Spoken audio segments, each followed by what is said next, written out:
Obviously, the One Piece hate is strong in my veins.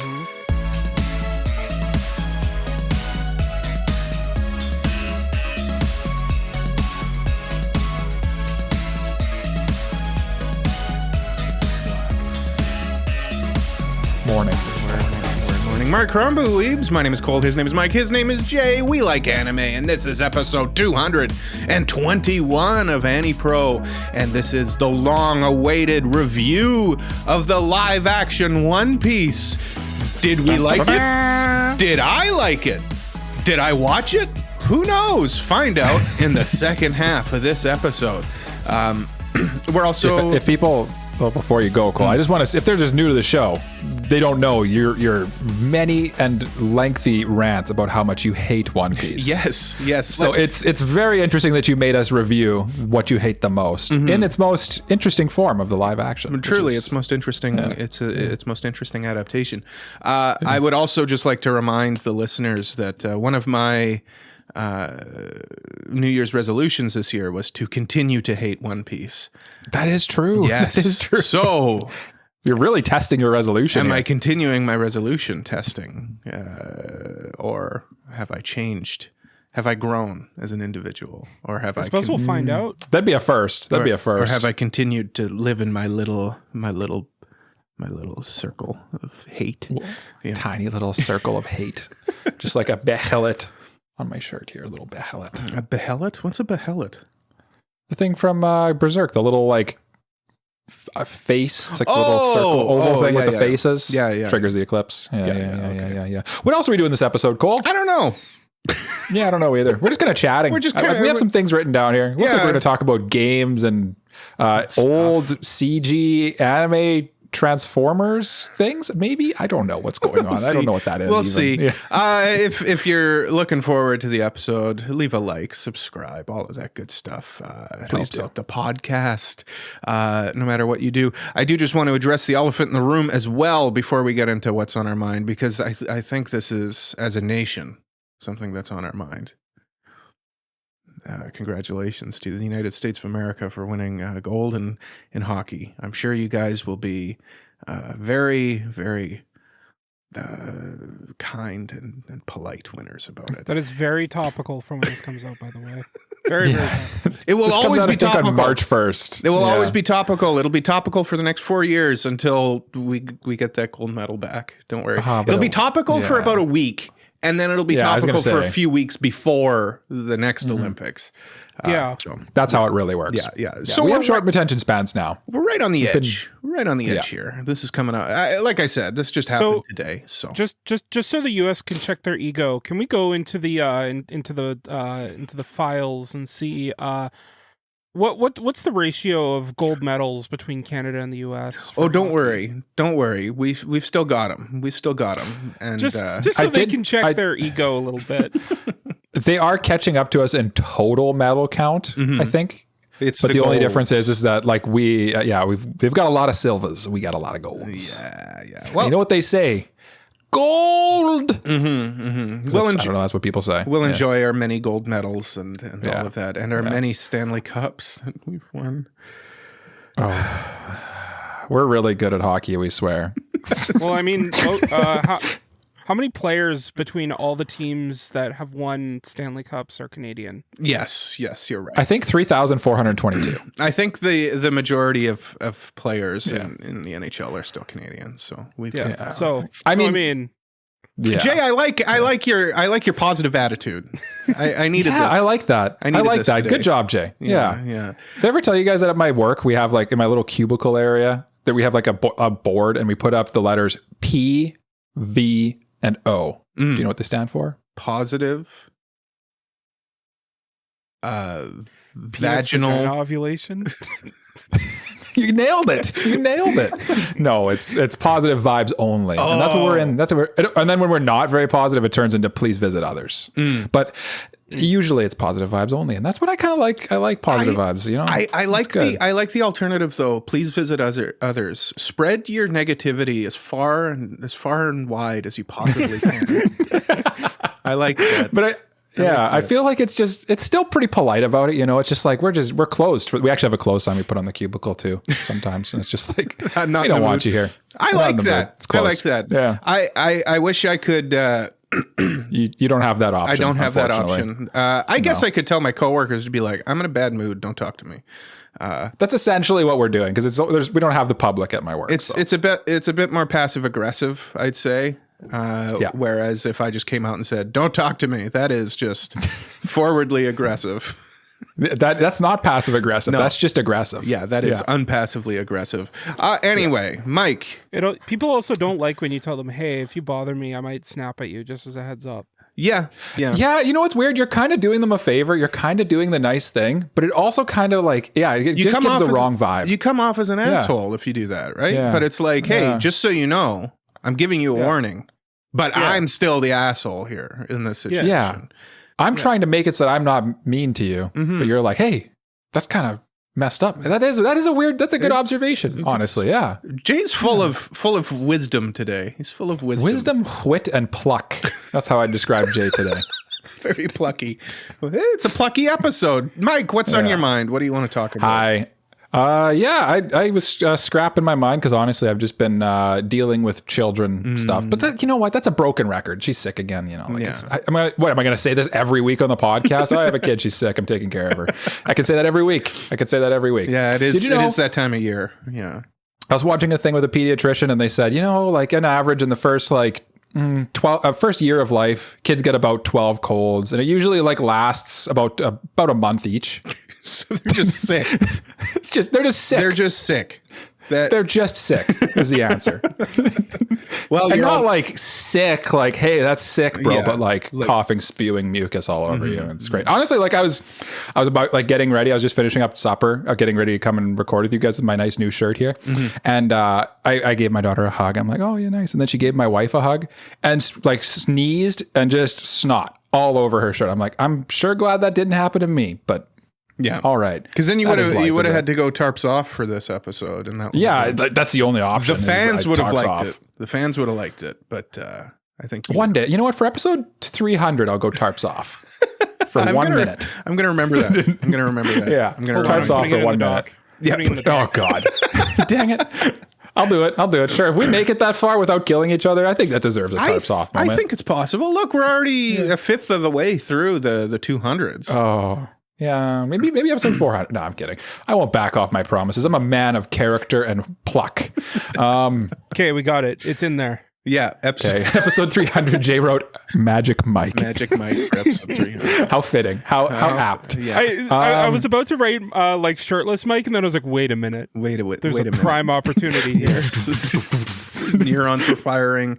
The clock struck 12 on Jay's mind there, and he's like, I've got it. What's actually on my mind is I've been playing emulators on my phone lately, and the last one I played was the Game Boy Advance version of Legend of Zelda: A Link to the Past. And if listeners have listened to the podcast for a long time, the three of us, we two of us love Pokemon very much so, but the three of us unite in our joy of Zelda. I think we've declared Zelda as the best game franchise. I think pretty unanimously we agree that Zelda is probably the best gaming franchise. I think it's the most consistent one. Yeah. Overall in terms of quality and consistency. Yeah. There's not really that many bad entries, but I've been almost like a weird New Year's resolution. I've been trying to play my way through Zeldas I haven't played recently. Okay. And A Link to the Past was always one of those glaring holes in it for sure. Because it's everyone always talks about it as this is the best Zelda. It's a very good Zelda. It is a very good Zelda, especially for the time, I would say. It does definitely have some what is the word? How would I say this? It shows its age a little bit in the way that you basically have to beat the game twice. That's just classic old games just trying to pad the runtime a little bit. Yeah, it is. You beat it once and then you beat it in the Shadow Realm, and it's it's kind of Zelda's formula though, right? Think of Ocarina of Time too, right? You beat the game, you get the three that's a good point. You get the 3 stones or whatever they're called, I can't remember. And then you go to the future and then you beat the game again. It's kind of a Zelda formula. You pointed out. You beat part 1 and then all of a sudden oh, by the way, there's a whole other bigger adventure that you have to do. Even, and you're literally bigger now. Even Tears of the Kingdom has the overworld, and then there's the depths. Yeah. Maybe I'm just a rube. I don't know. No, but it's just to me something you notice, right? And yeah. I noticed that when I was playing. It's good. It's very Sorry, go ahead. Did a good job of like no, it's okay. It did a good job though of making like the second world interesting, which I think is what Zelda kind of. That's the thing is like the worlds are always so interesting. I would say, and like. The whole thing, there's like a gimmick with like this magic mirror that you can like warp back and forth between the worlds. I found that pretty cool. Like, cause like I was following a guide because I'm someone who plays along. So with RPGs, I'll play with a guide kind of like open and I'll kind of just to make sure I don't miss anything. Yeah. And it's sort of, what was the word I'm looking for? It's sort of like, it was cool to like use that gimmick in a way that like, in the dark world, if you warp in this exact spot, you can get to this thing that you can't get to in the light world. And it's like, that's kind of a cool gimmick. I don't know that I'd put it in my top tier of Zelda games. I feel like it's just like a solid B+ is where I'd put it. Interesting. You know, but I am interested. I'm curious what you guys think of it. Well, obviously I really enjoy that game. I would put it in kind of that top, if not A for sure for me. Okay. I'm curious though. Zelda tier list would be a fun bonus episode one day. It would be an interesting bonus episode. Would be, yeah. I haven't played all of them, episode.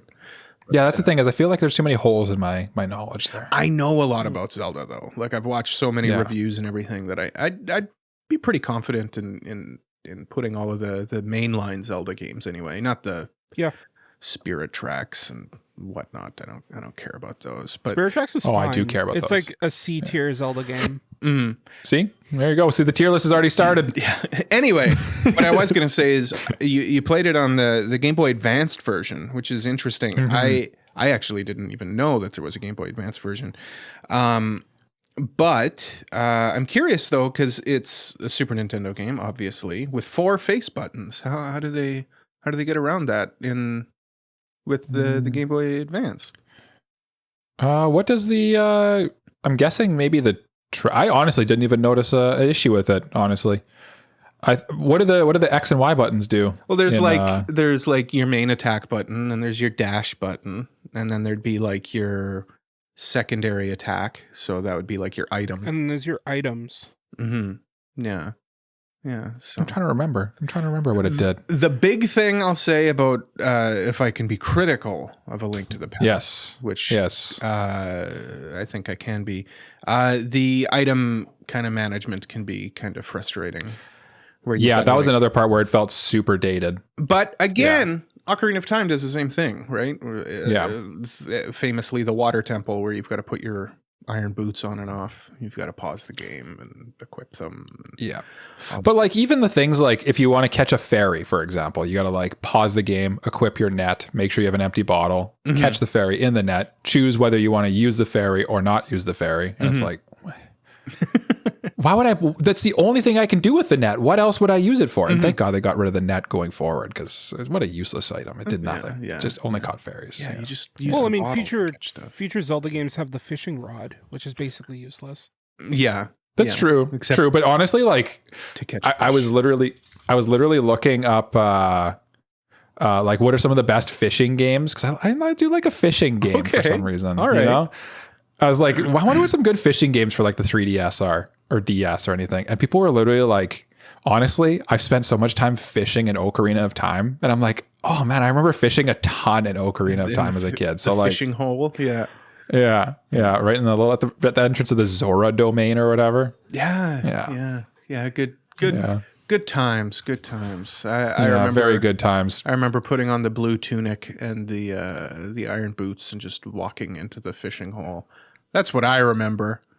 Me too. Yeah. You remembered walking to a watery grave. I'm curious of the two of you. Are you more a Goron gang or are you more a Zora squad? Like which side of that do you go down?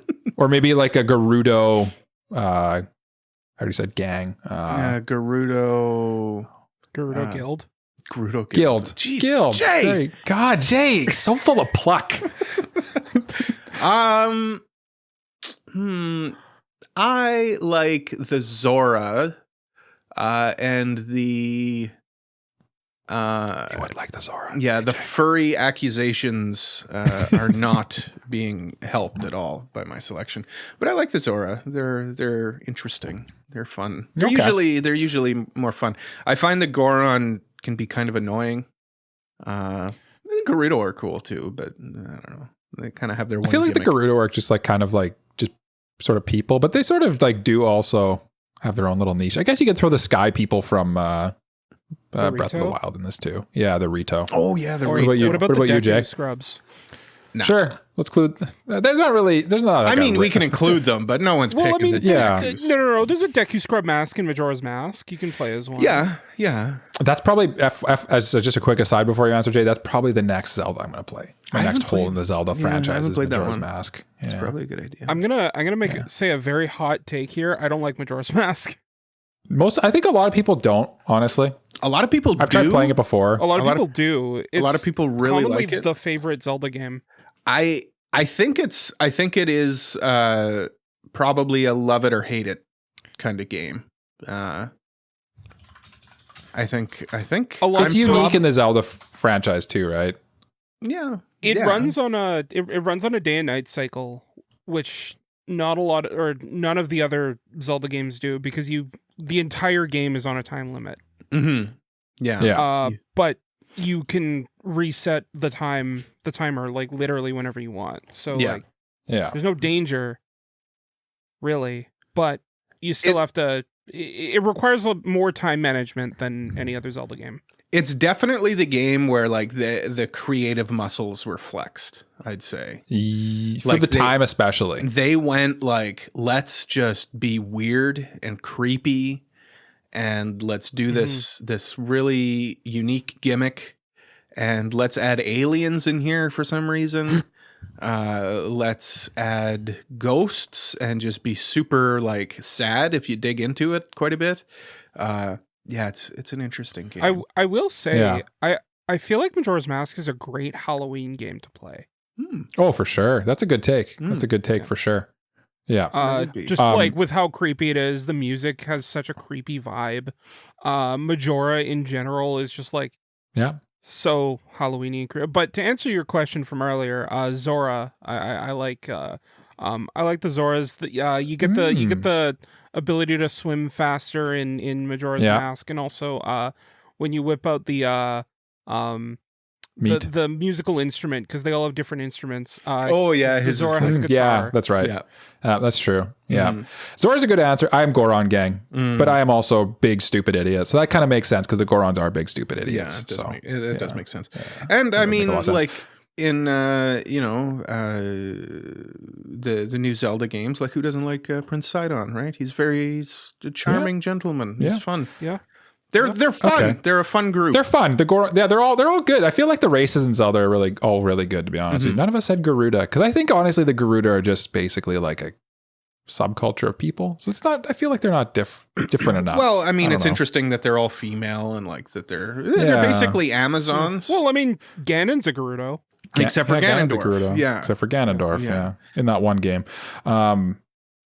I'm going to quickly run through as before I hand the reins off to either Cole or Jay. I very topically, IGN ranked their top 10 Zelda games of all time. Have either of you seen this? They did this like just last week. I saw they did it. I didn't look at the list. Yeah. Okay, I'm going to read it. I'm going to read it to you now. You guys live react to it. Okay. All right, I'm ready. Okay. In number 10, Twilight Princess. Oh, that should be Too low. higher. Yeah, I feel like that's should be higher, right? That's also like in my top tier Zelda games. I agree too. I'd say like that's probably the most top 5 Zelda. Yeah, it's probably the most underrated Zelda in my opinion. I think so. I think 'Cause nobody talks about it. It's like people like Midna. Obviously, people really like Midna, but I feel And like it was Wolf Link. kind of the last hurrah of just kind of like your classic 3D Zelda games Okay. before they started getting super gimmicky. And I The mean, number of course, 9 the new entry. ones. Cool. Yeah. Yes. Is The Legend of Zelda. Okay, sure. The I've never- original, I guess. I've never played played it, but I mean, like, you know, it's the OG. B? It feels that feels sort of. Yeah. I Middle can of the road. understand Feels- it being here. But Yeah. at the same time, like, what's it below? Well, it's directly below A Link Between Worlds. which one is that again? It's a Link to the Past remake. That's the 3DS essentially. sequel to Link to the Past. Yeah, It's a sequel. it's a sequel, spiritual remake kind of thing. It's Okay. Go ahead. Jay. Honestly, I'd say that one's the most underrated Zelda game. Okay. I need to play that one actually. Maybe that'll be on my list too. Next is Link's Awakening. At 7. So again, I haven't played it. I know you played the remake.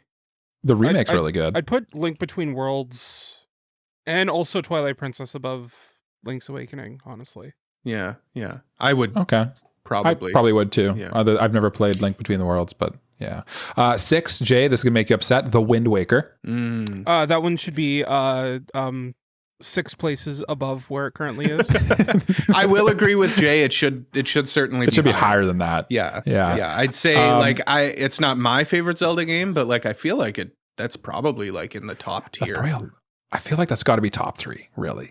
To be real with you. Top 5 for sure. The fact that it's for sure top 5 is not top 5 is like crazy. Cole, if you said anything lower than top 5, we would have had a problem. No. Like I'm not a big Wind Waker guy, but like I think it should be up there. Okay, so then I guess the context for going into the next 5 is that these are all better than the Wind Waker and Link's Awakening and Twilight Princess.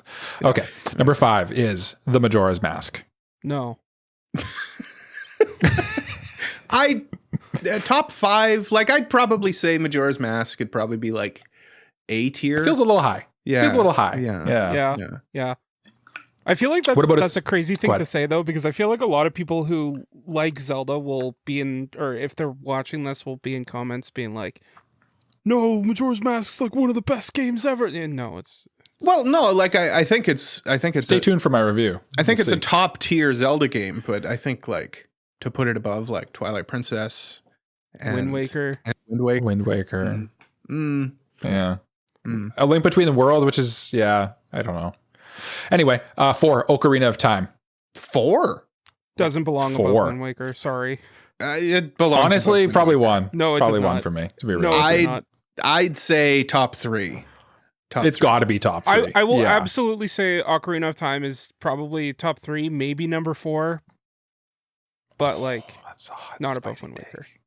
That's just. I mean, that's fine. That's obviously that's fine. That's your fine. bias. Yeah. But number 3. Okay, I Wind Waker's or Ocarina of Time has aged a lot more than people remember, and I think that's its biggest downfall is it shows its age a little bit. I think part of it though, it gets sort of like some of like the Beatles cred, where it's like literally without Ocarina of Time, we wouldn't have so many things. I think it's also like one of the most epic stories in games as well.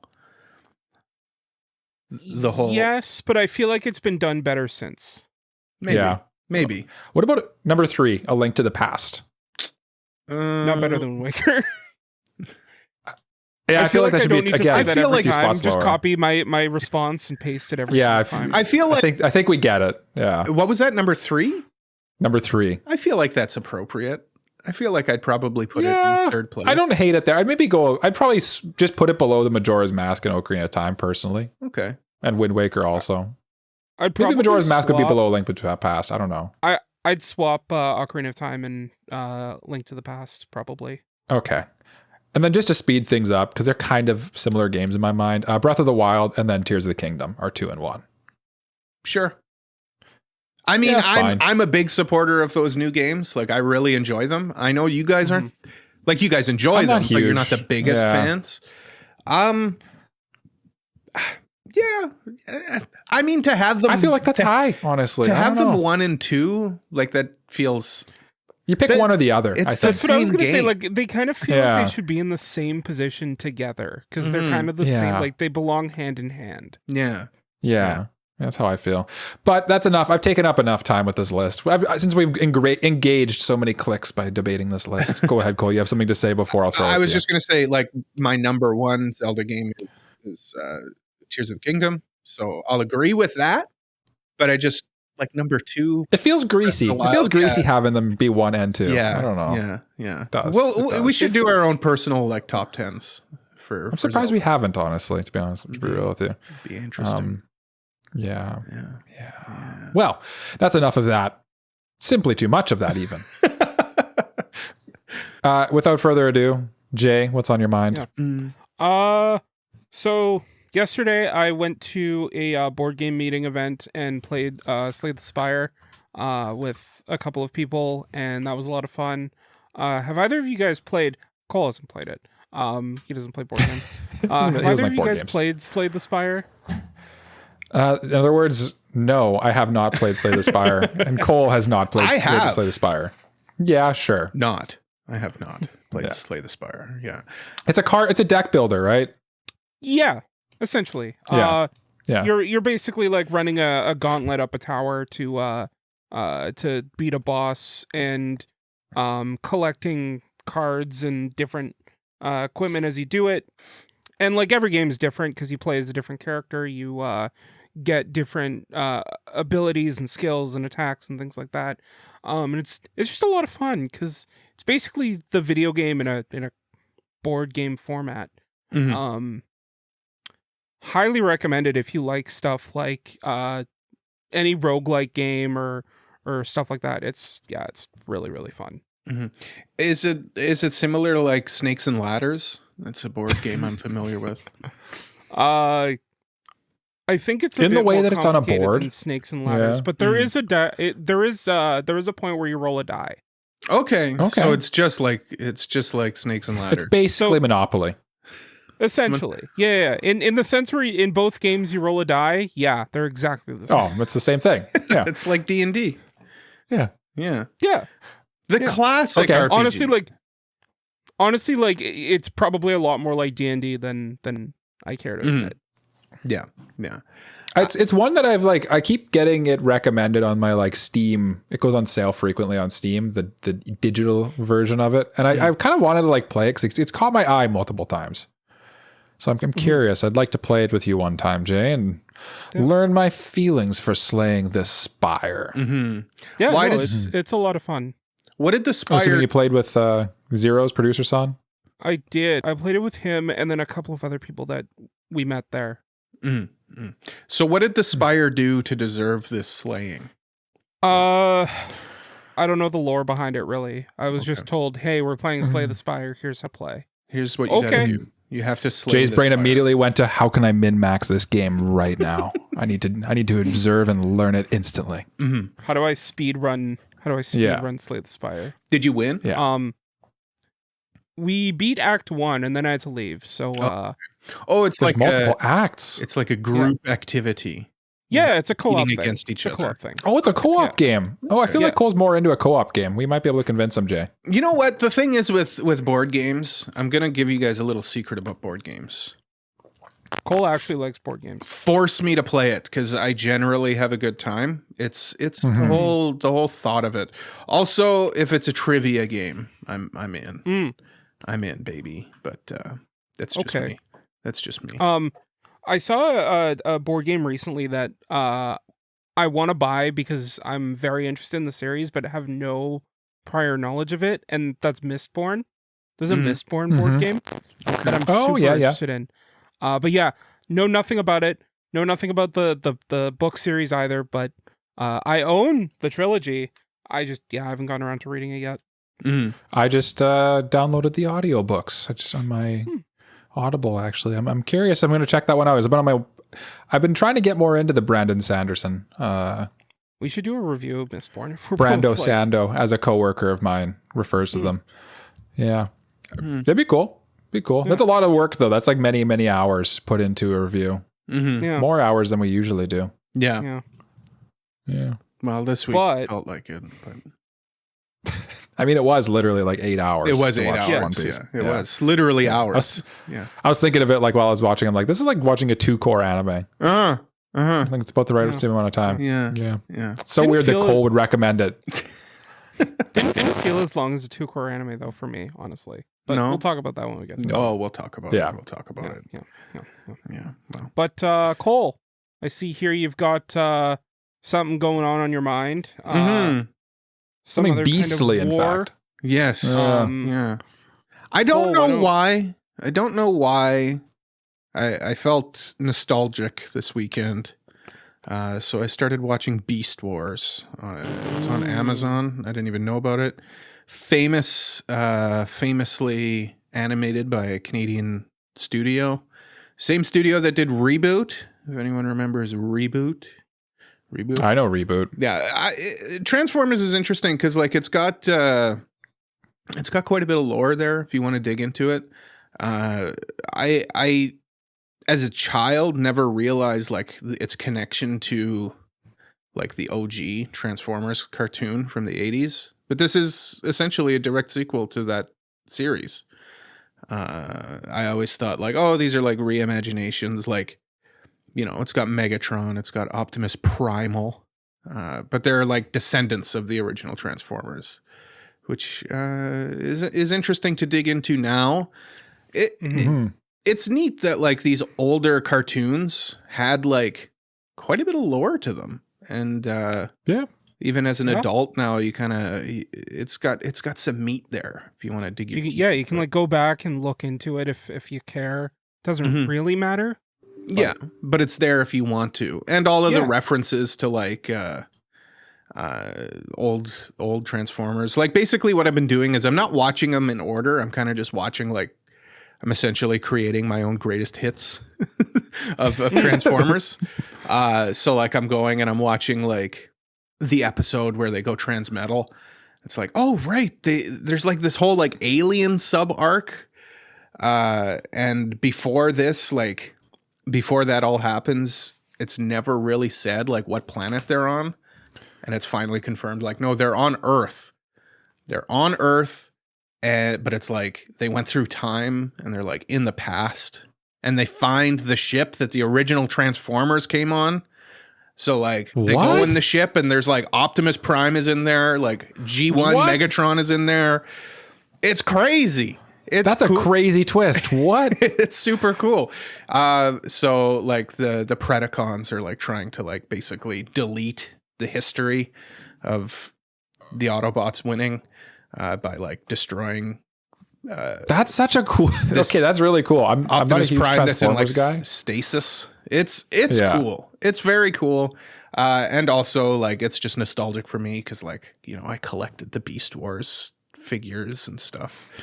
On a slight tangent to that, it's kind of crazy how memeable all these like classic TV shows are nowadays. Like there are so many Transformers memes of like G1 Transformers, or like, you know, classic Tobey Maguire Spider-Man. So many memes.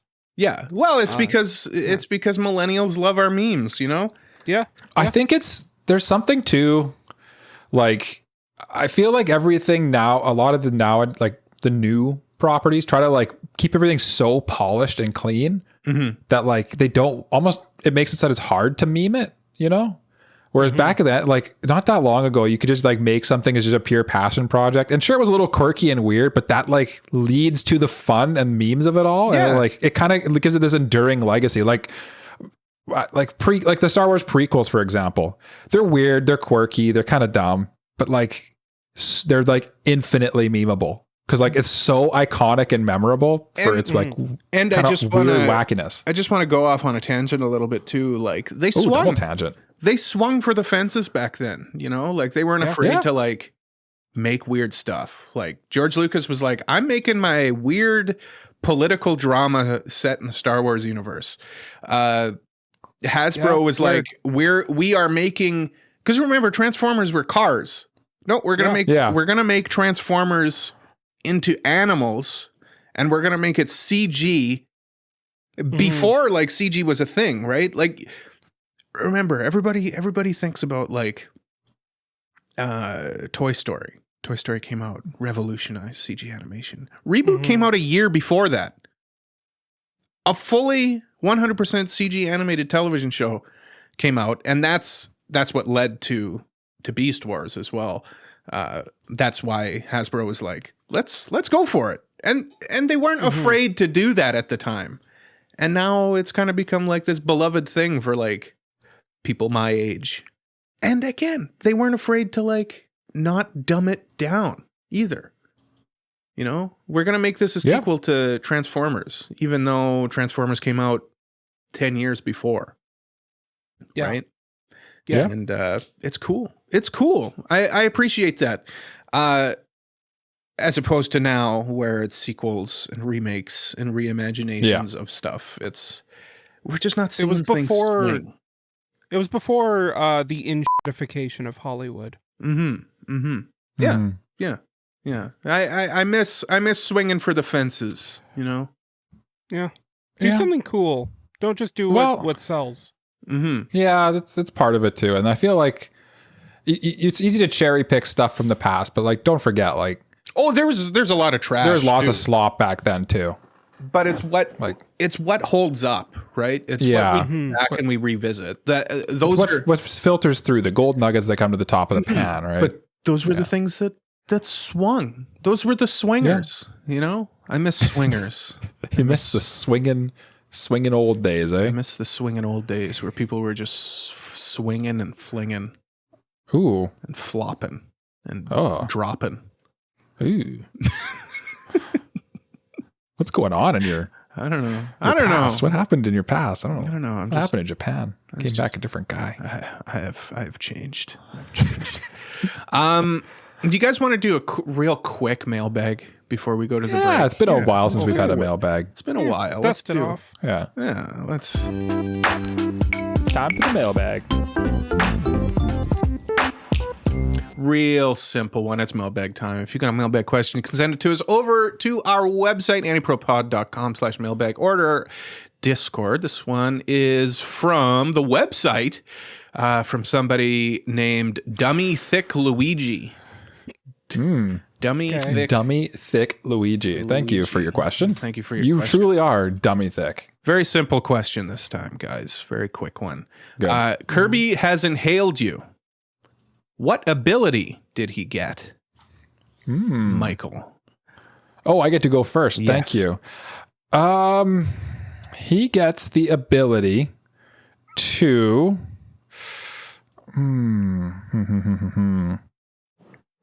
Oh, this is good dead air. I'm trying to think here. What would be like a fun ability for Kirby to get if he swallowed me whole into his little pink body?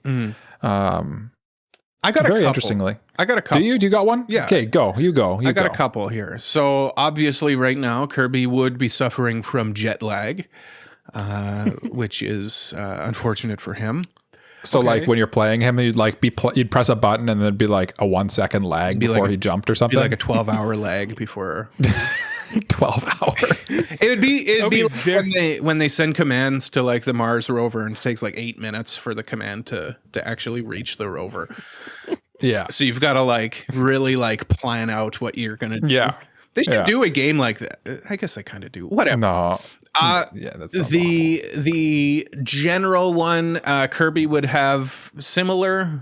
He'd have the ability of procrastination. That's so how would that one play out in the game? Very similar.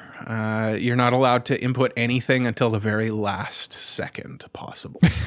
You basically have to do like parry comboing the entire game. The game won't accept inputs until like imminent threat. Second. Yeah. Jay, do you got one? Sure. I'll think of something on the fly. I got one. If you don't. Okay. Mike's got one. Mike's got one. Okay. I came up with one, and my answer would be: I think Kirby would become digital Kirby. I think.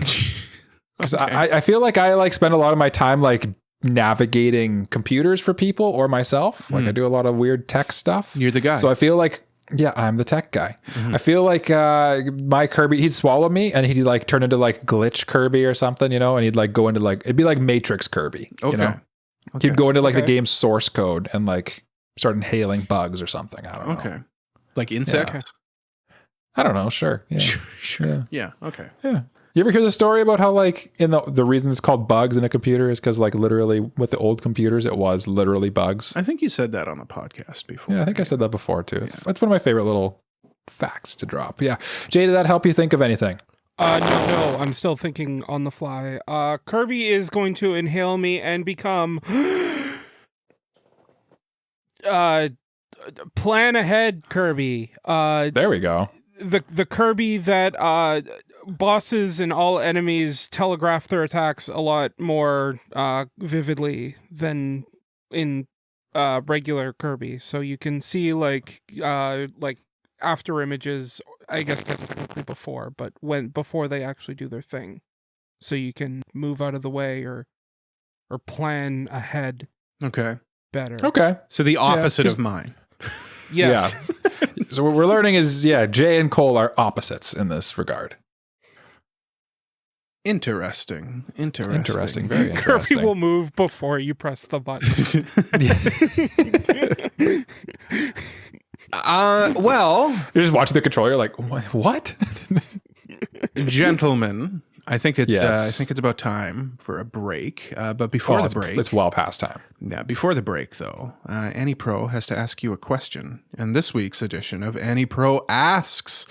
Mike, you have a question for us, if you would. I do. Be so kind. Well, this one, since we're reviewing the One Piece live action, I kind of went out and found some facts on the One Piece live action when I was putting together a review setup here. And I got one for you here, okay? Okay. This one's a simple true or false. Revolutionary, totally different than what we've done in the past with this segment before. Love a true or false statement because it's just easy to remember which one's which, you know? Yeah. I feel like if we do multiple choice, or if someone just tells me, okay, which one of these multiple choice, A, B, or C, or D? It's binary. I forget what they are by the time that you're done even listing the options, you know? Yeah. True or false? Everyone knows those. Anyway. I better get we're trying to go to a break, so I better hurry up and ask the question and stop procrastinating by just rambling. Just rambling without purpose and reason. But the true or false question for this week's AniPro Asks is, even though Mackenyu, Jay, help me, is that correct? Mackenyu? You're on Sounds your own right. with this one, buddy. Sounds right. He's the actor that plays Zoro in the One Piece live action format, as well as like he's played like quite a few other characters in big Hollywood, a lot of anime productions, honestly. He grew up as a massive fan of One Piece, and specifically says his favorite character is Zoro, but he actually rejected the offer of auditioning for Zoro initially. Is that true? Is that false? Find out after this. Sorry, what was the first one? What was the first option again? Can you repeat that, please? I forgot. The first one was true. The second option was false. Very okay. Good. Okay. Yeah. Okay. It's a yes or I no got it. question. Yes. Yes. And now that we've got that administrative burden out of the way, Jay, would you like to lead us in a round of into the break? A round of what? Break.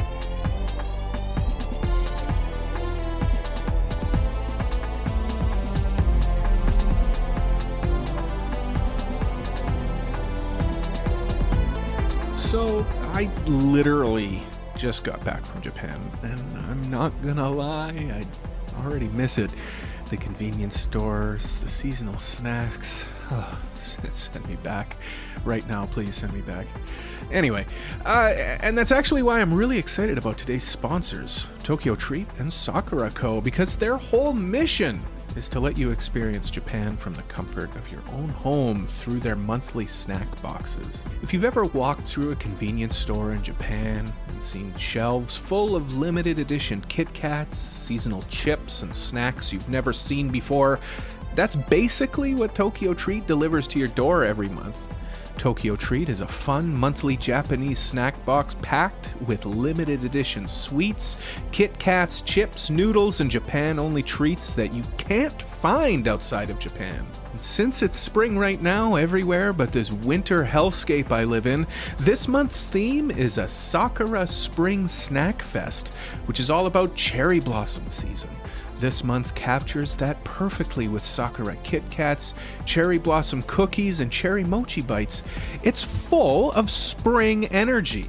Now, if you're a fancy pants and you're more into traditional Japanese sweets, the kind you'd find in a specialty shop rather than convenience store, That's where Sakura Co. comes in. Sakura Co. is a monthly artisan Japanese snack box featuring traditional seasonal sweets, authentic Japanese tea, and even an exclusive piece of homeware, while supporting local makers all across Japan. This month's theme is Sakura in Bloom, inspired by Hanami, which is Japan's cherry blossom viewing tradition.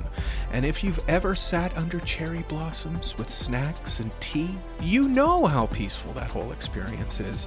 Sakura Co. basically recreates that at home with treats like Sakura Castella, Sakura Mochi, and a Sakura Blossom tea that pairs perfectly with everything in the box. One thing I genuinely appreciate, especially after traveling there, is that both boxes include a cultural booklet. It explains every snack, includes allergen info, and shares details about the region or tradition behind it. It makes it feel less like random snacks and more like you're actually learning about something. Both Tokyo Treat and Sakura Co. ship globally, so you don't need a plane ticket to get a taste of seasonal Japan.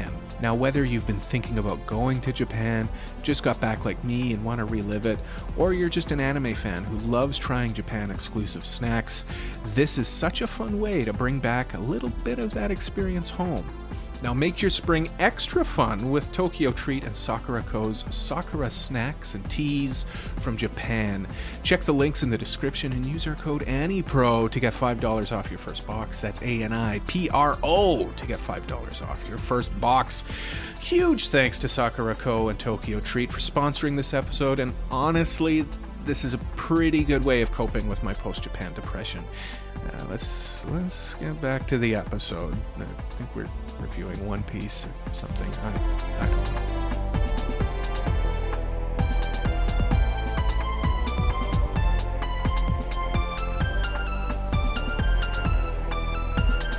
I think it was just a Riverside issue.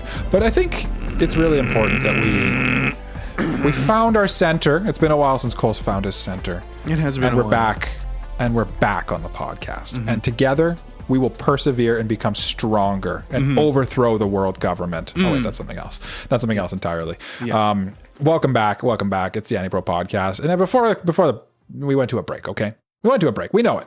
Yeah. Okay. Yeah. You're accusing us. We're accepting this accusation. We did go to a break. And we're back from it now, though, so you can stop yelling at us and stop, be nice to us again or not. I don't know. I don't care. Yeah. But I asked you before that break, did Makenyu, the actor for Zoro, initially kind of reject / turn down the offer for Zoro upon being received it? That was a weird way to say that sentence, but it's sometimes words don't work the way you want them to, right? Sometimes you lay down the tracks and the tracks go just off a cliff. And sometimes that happens, but yeah, you lay down the tracks and then the train drives next to them and then turns. And you forget to put the train on the tracks, but you're trying to go. The tracks were there. And I even literally had the tracks ready literally as a written script. So now I will read that written script. Even though he grew up as a massive fan of the series, actor Makenyu had actually rejected the first offer to audition for the role of Zoro in Netflix's One Piece. Is that true? Is that false? The answer is... It's true. Oh, it's true. He's a huge fan of Zoro, but basically he was filming on something else, and he has this rule that he doesn't accept auditions while he's filming something else. Okay. And so initially he's basically just like, no, I'm busy. See you later. Because he's actually kind of a big name in Japan. I don't know if that was lost on me when I first watched this. I didn't realize how big of a name he actually is. What's the word where you have just one name? Mono, he just has a name. He's not yeah. So I mean, that's a good point, actually. Yeah. It's sometimes you see that. Sometimes. But yeah, basically he turned it down, and then they came to him again, and at that point he's like, "Okay, you seem to really want me here. You have to spill. Just tell me what it is, and I'll tell you if I'll do it or not." And they were like, "Okay, it's One Piece," and he's like, "Who am I auditioning for?" And they're like, "For Zoro." And he's like, "I'll do it." Instantly. He was like, "That's my dream character. That's my dream casting. I'll do it." So that was a cool story. It's a cool story. So I'm telling this story on a interview on Japanese TV. You can tell we're doing a review of One Piece in case everybody. Yes. This was definitely a passion project for a lot of people. You can definitely feel that in this adaptation. But I'm sorry, Mike, you are the maestro of our television reviews. Oh, certainly. So, it's no issue at all, Cole, honestly. As Cole said, we are reviewing Netflix's 2023 adaptation of Eiichiro Oda's 1999 One Piece manga. Did it start in 1999? Or is that the TV 97. show? I don't actually remember. 97. Yeah. The anime started in 99. Yes. The current anime. And here's what you're saying. You're saying, what even is the One Piece? Who knows what that even means? Right? What is the One Piece? Why is there even one of them? The answer, actually, we don't know. Jay's right. We don't even know what the One Piece is at this point. It's been almost, what? Almost 30 years. It's 25 to 30 years, somewhere in that math range. And yeah, well, 29 years. 1997 is when it started, and the year is 2026. That'll be 29 years this year. Come on, Mike. Got math. There you go. That pluck's back. I knew the pluck would come back. Me and Jay, we got this. We got this. Together, our brains are linked. Together, apes together, strong. Apes together, strong. So yeah, the core premise of One Piece, and this is the interesting thing is it's an adaptation. Doesn't follow exactly the lines of the manga. We'll get into that. But the core premise is that like this kid named Luffy assembles a crew of pirates. Essentially, he wants to be a pirate really bad. He wants to be the king of the pirates. He wants to find this thing called the One Piece, which the other king of the pirates, the original and only king of the pirates, left behind his treasure. He calls it the One Piece. He says, he kicks off this great pirate era by saying, I've left my treasure somewhere. Now you just got to go out and find it. And then he gets killed. And then he gets killed. A very inefficient way of execution, by the way, as well. There's this guy named Gold Roger, and he's like, hey, I left my treasure on this island. I'm kind of tied up at the moment. Can someone go get that for me? Yeah. Can somebody grab that for me, please? I'll be here slowly dying. I'll be here hanging out. Yeah. I'll be here slowly dying from these wounds afflicted to me. Yeah. The kind of interesting thing with One Piece, though, is it's not like Pirates of the Caribbean, I'd say, is it's a little zany, but it's like still at its heart, it feels like it could maybe mostly exist in like a real world. One Piece is not that. No. The One Piece world is so zany and crazy and like the most insane, like logic and physics and like realism does not apply to One Piece because it's just like pure insanity. A big part of it is that they use they eat these things. There's this thing they call the devil fruit that exists. And when you eat it, you basically get superpowers is kind of the way that the power system works. At this point in One Piece anyway. There's more? Or the snail phones? There's the snail phones too. They all communicate through snails that go bada bada bada as the ringtone. Yes, that is a thing as well. Is there other stuff? Oh, when you eat the devil fruit, you can't swim in the ocean. The world is like mostly ocean with like kind of islands as well. And there's like it seems like a big there's a lot going on. Yeah. The Marines are like, and like the world government are kind of sort of the bad guys, but also the pirates are the bad guys. I don't know. At this point in the story, it's mostly the warlords and like kind of the Marines. Kinda? Yeah. The world government doesn't really exist yet. That's true. That's a good point. They exist. They're referred to, but they are really like a factor, I'd say. And it's the Marines and the pirates. Yes. Yeah. And so this adaptation that we watched of 8 episodes had to cram I think it was like over 100 chapters or 45 episodes of the anime into 8 hours of television in a compelling way, which is honestly one of the big challenges that like I think is just how much story they had to fit into this. And we'll get into all that and fitting how like it fits with the world. Probably the most relevant piece of information relating to the reviewers here is I think it's important that we kind of set the stage of like, who are we and what is our connection with this? Right. And so like, maybe we'll just say, I'll skip a step here and say, what were our initial thoughts going into this one? What are our connections to the One Piece franchise? Okay. Let's lead with Jay. Okay. I am current on the manga and like have watched a little bit of the anime. Like, while I was catching up on the manga, I'd like go to various episodes to see like, oh, how'd they do this or how'd they do that? But mostly manga. So when they announced the live action, I was curious how it was going to be, but like like most live action things, I wasn't that optimistic.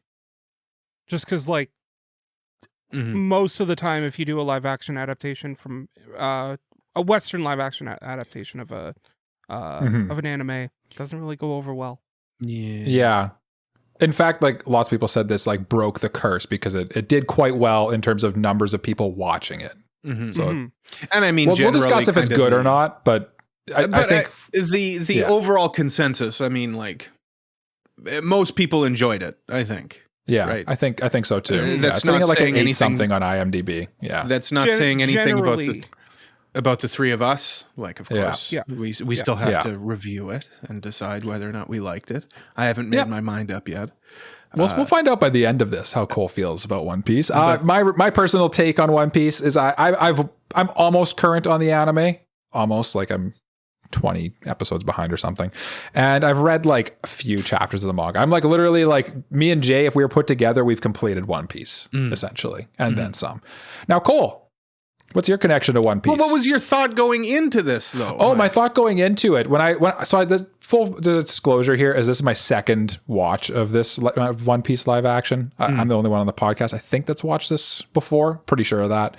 I think so. But like when I first watched it, I was kind of like similar to Jay. I was pretty like I wanted it to be good, but I was kind of like. I've been hurt by Cowboy Bebop before. I've seen how this ends. I've literally watched the whole live action Death Note, and boy, oh boy. And I've been hurt before, and I knew how this could have gone and probably should have gone in a lot of, in many universes. But yeah. And then my second watch through, I was excited to kind of revisit it. And I was sort of like, okay, we'll see if I still like this. Let's see, Okay. Because I think I said on the podcast before I talked about watching it. So we'll get into that whenever it actually aired. Like 2 years ago. It's been out for 2 years now. Yeah. Okay, now, Cole, tell us your connection to One Piece. Well, if you thought Mike and Jay were polar opposites, let me introduce you to me, the most polar opposite. A show called You and I Are Polar Opposites. Oh, wait, wrong episode. No, that was last week. I am a notorious One Piece hater. So obviously my thoughts going into this were that it's not going to be my favorite thing in the world. Cole also famously put out a New Year's resolution saying that he was planning on continuing to hate One Piece. Yes. That was one of my resolutions this year. So two things. Obviously, the One Piece hate is strong in my veins. And like you guys, I generally don't enjoy Western adaptations of Japanese properties in general, whether that's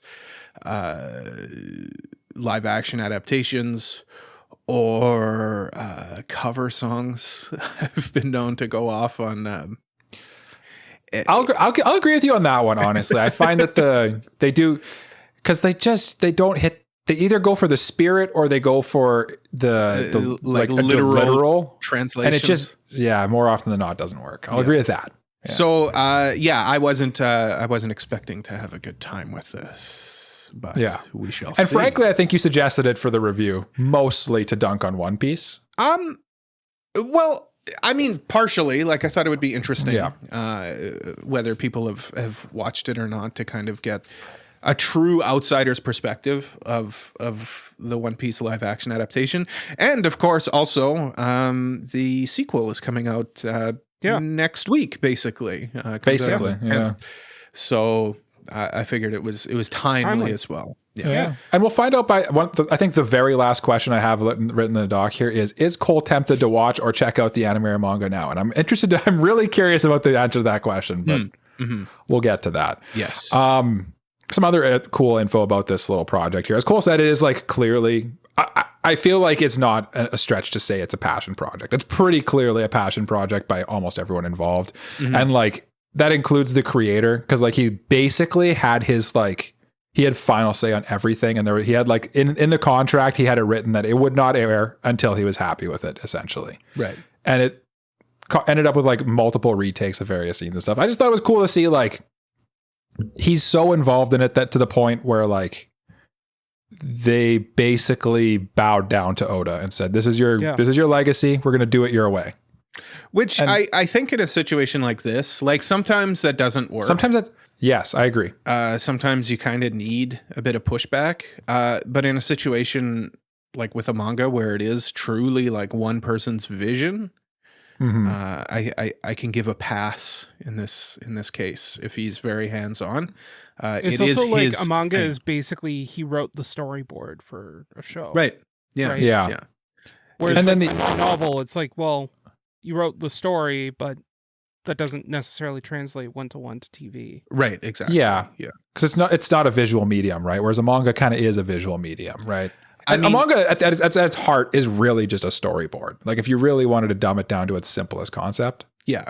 You could think of it like the antithesis to this would be the Harry Potter franchise, where J.K. Rowling wasn't super hands-on with the original series of movies, which are beloved, obviously, but she was quite hands-on with the newer movies, the Fantastic Beasts. Oh, that explains a lot. Yes, that explains a lot. She wrote the screenplays for those, and she was very hands-on. Oh, interesting. I think like with Harry Potter, the only thing she was really hands-on with is like she told Alan Rickman like a couple of things about Snape that she hadn't revealed yet in the books, just so he knew where he was coming from with certain. Gotcha. Actions, yeah. Like, yeah. And she also probably made him talk like this throughout the whole thing. No, that's Make just sure your teeth are clenched the whole way. That's just Alan Rickman, baby. That's just Alan Rickman. I know. I've watched Die Hard. Him. I've watched Die Hard. Also, cool fact, it was like basically one of Netflix's like biggest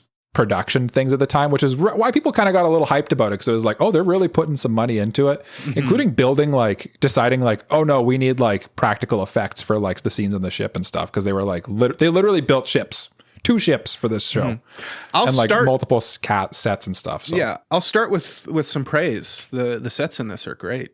I agree. The ships. Yeah, I'd say like the set and costume designs are like one of the best parts of this show. And like surprisingly so, because like this world is like, if you would like, when it was announced, it was like, that's going to be a really hard world to adapt. And I think we'll get to that, but like I will agree that like, honestly, the sets and stuff are like super impressive. Kudos to the set designers. Kudos to the prosthetics that they used as well. Very, holy crap. Yeah. Very well done, I'll say. Yeah. Will I have more praise? Find out soon. We'll find out soon. Yeah. To answer the question of whether it was a success or not, we kind of alluded to it. It hit number 1 in like 84 different countries on Netflix. It's all the countries. It's like all the countries that have Netflix, honestly. That's all of them. And like for a adaptation of an not obscure, but an anime or a manga to hit number 1, it's pretty niche, I'd say. Like even in the anime community, not everyone's watched One Piece or read One Piece, you know, partially because it's so intimidating, but like partially because it's like just kind of, it looks cartoony. It scares people off, you know? Like most people know One Piece, but they don't like, a lot of the time if you ask someone, have you seen One Piece? They'll say, nah, it's too long. I think the word I'd use is familiar. A lot of people are familiar with One Piece. Like they're like, oh, I know that's a thing. People do, you know? Yeah. It's like one of those things. I had one more, fun fact. Emily Rudd, who voices Nami, is a huge weeb, loves Pokemon, watched Sailor Moon and Yu-Gi-Oh! And all those anime that you'd watch as a kid. She watches Demon Slayer, and like, you know, massive weeb. And she also voiced Marcel in the Delicious in Dungeon dub. That's great. Pretty cool. That is quite cool. Yeah, she's. I thought she was really good in this show too. I saw that she's like apparently good friends with the guy who like was the showrunner for this, and she kind of had like the insider knowledge that he was trying to get it like greenlit. And apparently she basically started like from that point on like essentially cosplaying Nami by like she like cut her hair like Nami's, dyed it orange, and like basically like. She was like, I'm making sure I get the part of Nami, essentially. I think we'll talk about casting, but I think that was a win on the casting side. I think she was probably one of the highlights for me. Yeah.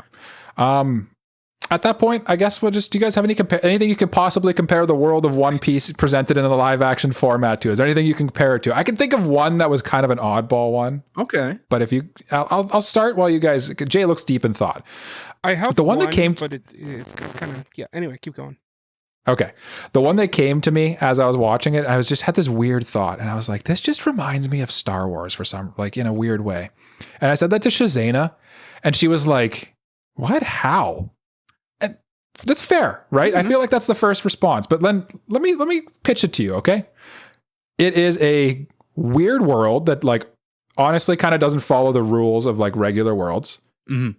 It features a government, and like the police are sort of like the Empire, and the Marines are kind of a similar vibe, honestly. Mm-hmm. All the weird like fishmen and stuff like that, and like the weird devil fruit users and stuff, aliens. Yep. They're basically just the alien species in Star Wars. The lead cast of characters are literally pirate rebels. You could really use either term if you want, really. Even though the rebellion does have a specific term in One Piece. But I really do feel like it really, and like Star Wars at its heart is kind of an action adventure, which is really kind of what One Piece is too. And I just kept getting like vibes wise. And like a lot of the themes and stuff. And like Star Wars is heavily inspired by like Japanese stories too. So I felt like there was this weird through line between the two of them. I think that's a pretty apt comparison, to be honest. Like, I would say One Piece is a space opera on the sea. Like, it kind of is, right? It kind of is, yeah. It's they're in this very dangerous environment. They're fighting against overwhelming odds, essentially, and there's all these quirky characters and weird people around. Yeah, I think that's a very good comparison. Every island is kind of like its own planet. They really are. Yeah. That's a good comparison. Jay, thank you. Jay, you said you had one? Yeah. I have two because so on the anime side, I compare One Piece to Hunter x Hunter. If you've seen Hunter x Hunter, it's like a big sprawling adventure story with like a bunch of cool characters, very cool world, great power system. Very, very comparable. On the Western side, I'd compare this to Game of Thrones. Just like a big sprawling fantasy world with like a lot of political intrigue going on, and things like that. So, yeah. No, again, it makes sense. It is one of the things we'll get into is kind of the politics of it, but it is quite political, I would say, but we'll talk about that more. And I mean, the comparisons that you made, like, they're not straightforwardly they're political, not one-to-one, but they have political intrigue, I'll say. Yeah. For me, like, I'm gonna go lazy, and I'm just gonna say it. The obvious one is Pirates of the Caribbean, obviously. Honestly, yeah. No, really though. Again, same thing. Like, it's pirates. Pirates of the Caribbean is kind of they're against like the British Empire, and they're more fantasy, I'd say. Like, I thought this would be a lot more fantasy based than it turned out being, which kind of goes to like Mike's and Jay's recommendations with Star Wars and Game of Thrones. Pirates of the Caribbean is a fantasy, essentially, but adventure, you know. I think like later on in the Pirates of the Caribbean story, it even introduces like magic and stuff like that. Like, it does get a little heebie-jeebie towards the end. Yeah. But obviously very direct comparisons. I wouldn't be surprised if Pirates of the Caribbean was inadvertently it's what I was just thinking, actually. Inspired by One Piece a bit. Because you got to remember what Pirates of the Caribbean was before the movies, right? It was just a dark ride at Disneyland. That's all it was. And they based did the ride come first? I didn't know that, actually. The ride is from like the 70s. It's an old ride. I didn't know that. Yeah. Oh, that's fun. That's fun. Yeah. Well, Well, since that's so fun, we shouldn't talk about it anymore. We should move into talking about the characters, okay? Yes. And I feel like that's one of the things that's like kind of that's one of the things One Piece is kind of really known for is its character pieces, honestly. And I think it'd be a shame to not talk about them in this review. So the obvious the big fish in this sea is these characters already are established in the anime. They already have voice actors in the anime. How do we feel they did with casting them for live action? Who do you want to throw it to? Okay. Yeah. Okay. I think that I'm gonna look at the Straw Hats first and then branch it out from there. But the Straw Hats specifically, I think were very well casted. I think that they all did very good job of bringing each of the characters to life. Some more than others for sure. But yeah, I liked it. I'm not gonna say like, oh, these are them. But I think there's one exception that I do think that they like literally, this person literally is is the character brought to life.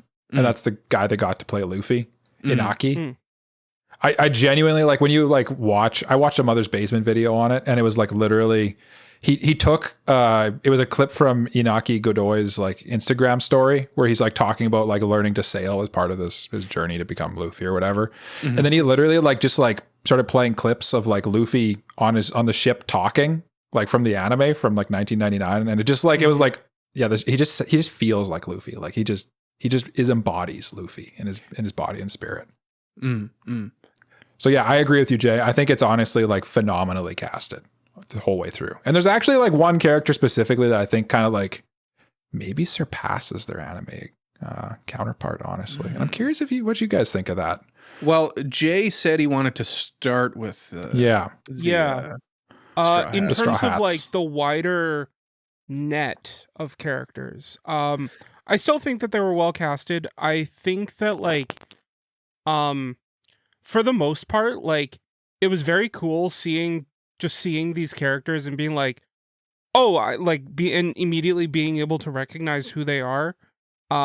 For some of the characters though, like I kind of had to go like, wait, who? Oh, that's who you are. Okay, gotcha.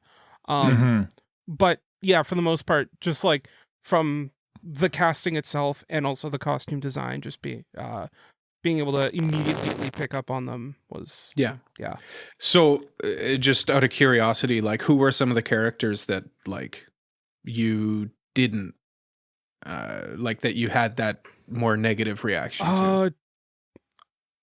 I'm trying to remember who it was. I just remember having that reaction, but I can't remember the character exactly. It might not have been like a main guy, because most of the main characters, like I'm thinking like Gardarp or like Kobe or those characters, like those are very identifiable, even before they said who they were.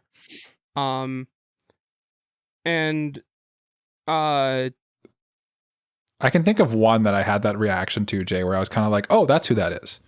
And it was in the in Baratie at the restaurant. The guy who like in the manga is Don Krieg's like second in command or whatever, the dude who escaped Don Krieg. I forget what his name is, but he just like has a super minor, essentially cameo in this. Oh, actually, you know what? Don Krieg was a character that I genuinely went like, wait, who is that? And then like I was like, oh, that's who that's supposed to be. Yeah. Who are you even talking about? Exactly. The guy that Mihawk cool. just absolutely destroys the very start. Bodies him. Oh, that guy. It was essentially like he's boiled down to an Easter egg. Yeah. Okay. Yeah, he's the main antagonist of the Baratie arc in the manga. Okay. And I'm assuming that was an arc that was like cut because completely. Yes. Okay. Yeah. Okay. Yeah. Okay. I understand then. It was an Easter egg for the fans. Sure. Yeah. If they adapted the Baratie arc fully, it probably would have been 3 episodes. Okay. Yeah. But I do think they were well casted. And Jay, you led with the Straw Hats specifically. Was there any what did you think of the outside the Straw Hats casting? Well, I kind of. I guess you sort of answered that. Just said, but like, the other thing I kind of wanted to talk about was like, just like characters would have accents. Like I'm thinking, specifically Garp having like a having an accent and being like, oh, you know what? Now that I hear it, it makes total sense, and I totally believe this and agree with it. I do just want to say too, just something interesting about this adaptation of One Piece is just how like super multicultural everything is, and complete, like they don't care that Garp has like a Scottish rogue and his grandson has like a Brazilian accent. Like it doesn't matter. That's kind of like true to the spirit of One Piece at the same time though, because like actually I think like at one point Oda literally like put out like, here's what I actually like, the cultures I had in mind when I designed Luffy, for example. Yeah, he always was like a South American, like Brazilian I type think character like and stuff. he had a hand in like who was casted in that sense. Of, like, because like he was ethnicity very in that. I think so too. I think you're right on that, Jay. The one character I do feel. So like the next question here is how well do we think the actors do at converting anime characters into live action? Oh, I want to talk about the casting. Oh, okay, cool. How did you feel about the casting before we move on? It's a mixed bag, I'll say, for sure. Okay. I think there were some really well cast characters. Obviously, Luffy, like he played it like a cartoon, and I think that was the right move for him. The other one, like I said, was Nami. Her casting was really good. I think most of the Straw Hats were cast well, except for one of them. But I'm gonna save that for my critiques. I think I know who it might be. To be honest, it's an unpopular opinion. I'm gonna tell you that right now. But the other one that I really want to praise is the casting for Buggy.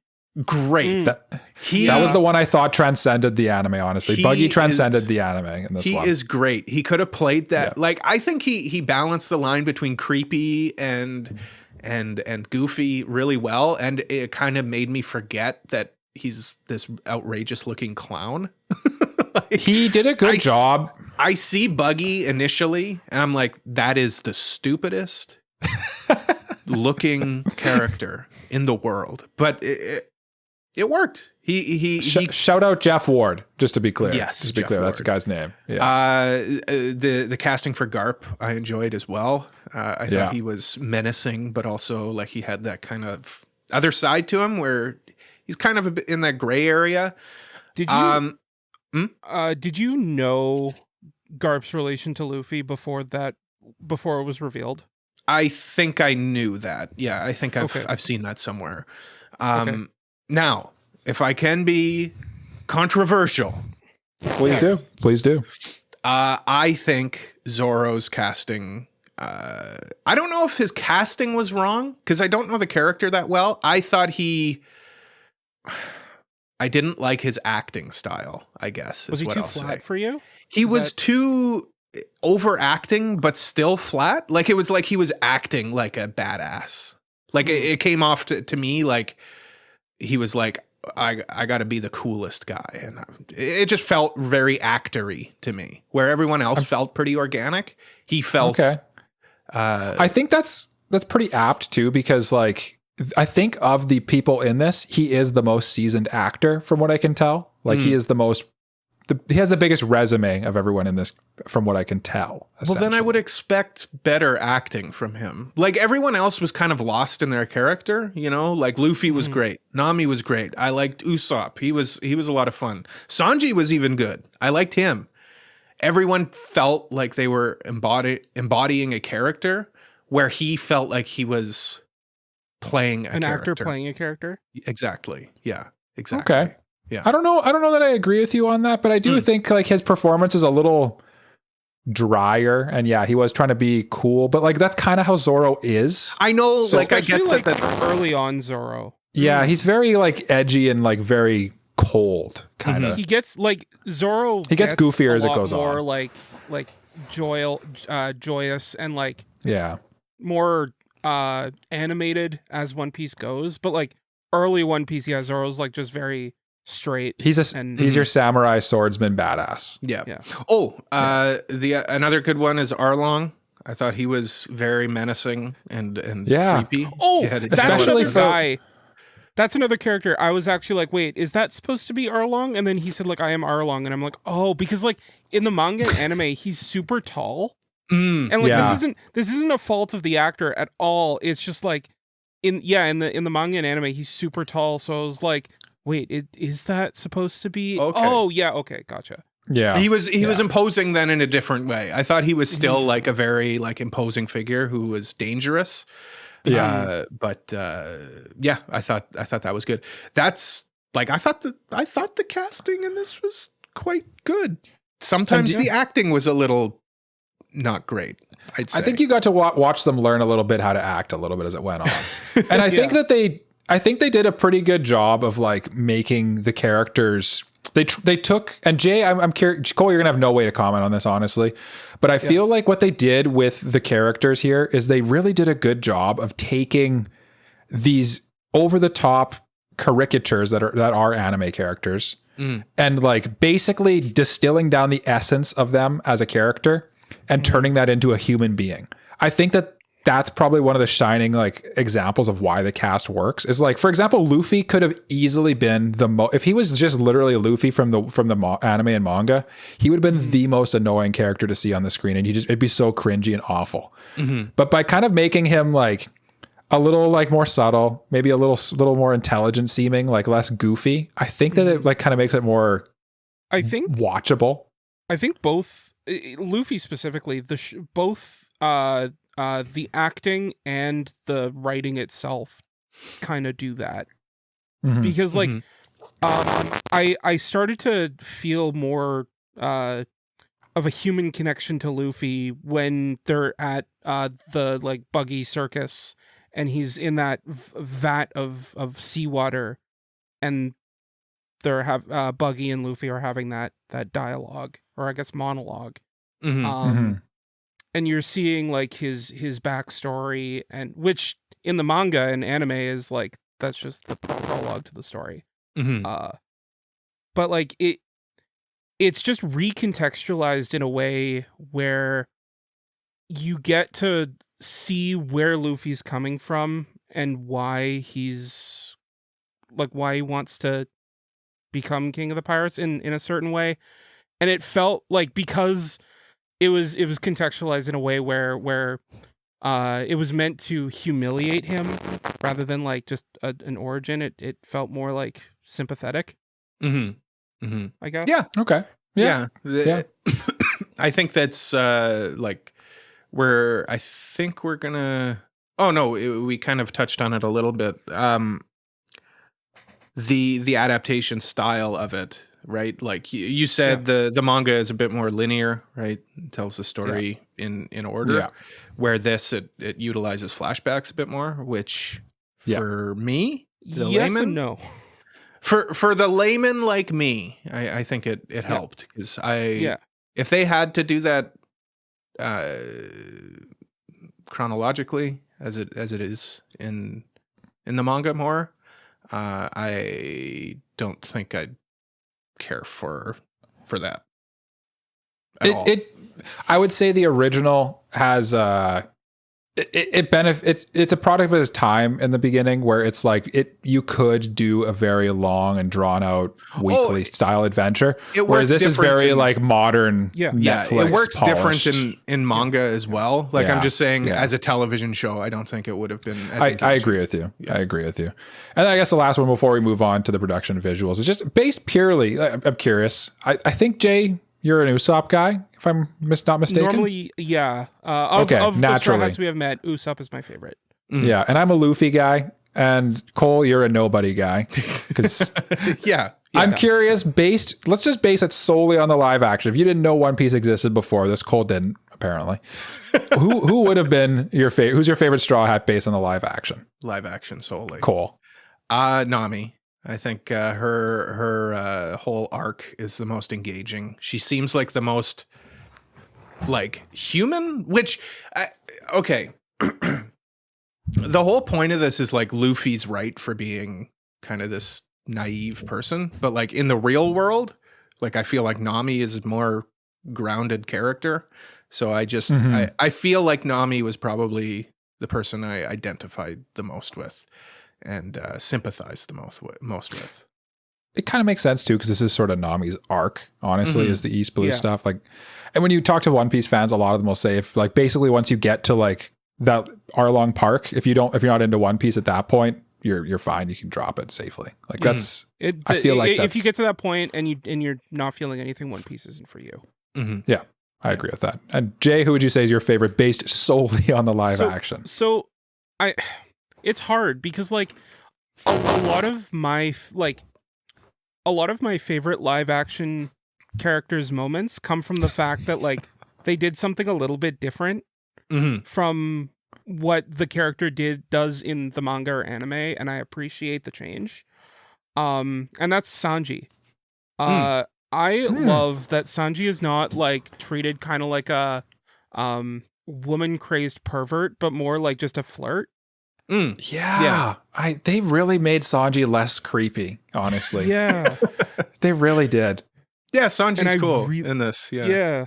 Like I really, really appreciated that. And Taz Skylar busted his ass playing Sanji too, because like he literally learned how to cook like a Michelin star chef and do like this crazy taekwondo stuff. Like he did all his own stunts. Apparently they were duct taping his knees so he could walk towards the end of filming. I just want to point this out too. There's that last scene where they're doing the ceremony where they're putting their feet up on the barrel. Yeah. He was the only one who was able to like put his foot up and like have a straight leg. I don't know. Yeah. Everyone else like did not have the flexibility to do it. Yeah. And I was like, oh, okay. Like obviously this guy has like some martial arts. He didn't before this. If you watch, like, if you go to his YouTube, he actually chronicles a lot of it on his YouTube. It's actually pretty interesting to watch. I think good for him. Nami did have a martial arts background. Okay. Oh, really? Okay. Yeah. Okay. Cool. Well, I didn't notice her. The main one was Luffy, which I found funny considering he's supposed to be made of rubber, but when he puts his leg up, his leg is like bent. Yeah, little thing. I didn't notice that actually. That's a funny one. Yeah. I think I'm still a Luffy guy, but I think Nami really does kind of steal the show in this season anyway too. But like, I think at the end of the day, like you know what? I'm gonna go Nami. I'm gonna go with Cole and Nami. Actually, I think Nami. I think she really stole the show on this one. I liked her interact like I'd call them the main three, like the Zoro, Nami, Luffy trio. Yeah. I feel like when those three interact, it's just like gold too. So the other one, I was just gonna say like it's very clear that they wanted that to be a thing because Nami gets introduced much earlier than she did in the original. Like, oh yeah, they changed the plot a lot in this. Okay, a lot. Interesting. Interesting. A lot. The other one I actually enjoyed from an antagonist standpoint was Garp as well. I liked his Garp's character. great. Yeah, Garp's fantastic. Yes. Again, both in the anime and this. Very different Garps though. I'll say that. Garp is very different in the anime. Just kind of cool. Like he's kind of the antithesis to Luffy in the sense that he is more of a realist, more pragmatic. In that, like, you know, this is how the world works, where Luffy is kind of more I don't care. Like I'm going after my dream and that's it. He's more naive, but like in a good way, you know? Yeah. And that's kind of the way what the story's trying to portray is go after your dreams, you know? That's right. Yeah. But Garp, I guess I identify more with like the realists in the story. No, that's fair too. And I do think another one that kind of for me actually cemented like a really good casting and good portrayal on the screen actually is Zeph. Honestly, like Sanji's like Zeph mentor really chef guy. Yeah, he was really good in this, honestly. And like I feel like in ways that he wasn't in the anime too. And obviously we talked about how Buggy is just honestly Buggy kind of steals the show in this. Yeah, I think that's more of a performance thing for me with Buggy. Yeah. Like I just think his performance was great. I thought he was which is really funny because like us praising Buggy is just how Buggy is in the anime and manga. It's so funny. Yeah, it is so funny because like the meme in the anime, Cole, is that like Buggy kind of like actually sucks, but like somehow he always like comes out like everyone just praising him, and then he sort of just like keeps moving up through that because of that he's going to be the one to find the One Piece. Because it's just kind of like a joke. Because it's like he never really does anything, but somehow it all like works out in the end for him. He just stumbles his way to success. He stumbles into success. Yeah. Okay. Yeah. Anyway. Yeah. On to the production and visuals of this. Yeah, that's enough praise. Yeah. No more praise. No more praise. The first, I guess this one's. I'm going to go a little out of order here. We kind of talked about how like the characters got converted to live action, right? Mm-hmm. So how do we feel about like the art style and like the world of One Piece getting converted to live action? Because it's honestly, like in terms of manga to adapt into live action, manga and anime to adapt into live action, this is one of the harder ones in my opinion. This is like just based purely on the source material. I gave this a low probability of success, and I'm curious how you guys feel that this one fared. Jay, as someone who's familiar with the source material, it's tough because like it's kind of a mixed bag for me a little bit. Because like the sets and costume designs and all that look like so good, very very good. The part that like kind of had me a little teeter-tottering on was kind of the CG, which like it looked better than I thought from the trailers, but like the entire time while I was watching this, I was like, how far can we go with this CG? Knowing One Piece, like what?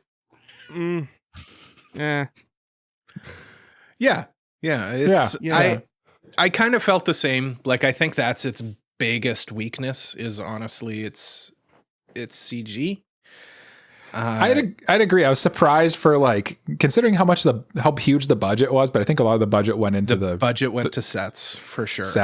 And then they were like, we got to do CG. we got to do CG for this. We got to make Luffy look believable. And sometimes he looks, it reminded me of like the original Fantastic Four movie from like the early 2000s. Yeah. It reminded me of the exact same thing, Cole. It's a little goofy. Or like sometimes when Buggy would like do his chop stuff, I was like, that just looks kind of cheap. But at the same, they definitely made some concessions with the CG too. Like for example, there's a character named Hachi who's not in this, and they just basically said like it just wasn't in the budget to have an octopus man. Like they'd have to CG. They had to make him into a double Goro from Mortal Kombat. You know what though? If you had an octopus man and it didn't work, you would forever be compared to the Pirates of the Caribbean movies with Davy Jones and how good he looks. But he's a man with like tentacles on his face only. This guy is like a man with 8 arms. Or does he have? No, he has 4 arms. I don't remember. He's Squidward. Yeah, he's Squidward. He's Squidward, except with swords. Okay. But anyway, I do feel like for the most part the production's pretty good. But I agree with you guys. Like the CG is definitely where the one note where it's like sometimes you're like, eee. Like there's this one scene in Baratier where Buggy's head is on the table. And I was just like, that. Yeah, sometimes Buggy's head doesn't look good. Sometimes you could tell. Like the lighting was wrong or something. It was, either it was full CG or they recorded his face in different lighting. And it didn't quite mesh well. The other thing, just regarding visuals, it's not really in here, but watching this, sometimes the directorial choices were interesting, I'll say. Oh, I'm curious what specifically stood out to you. There was a lot of like fisheye lens use, lots of close-ups, like too many close-ups. Get me further away.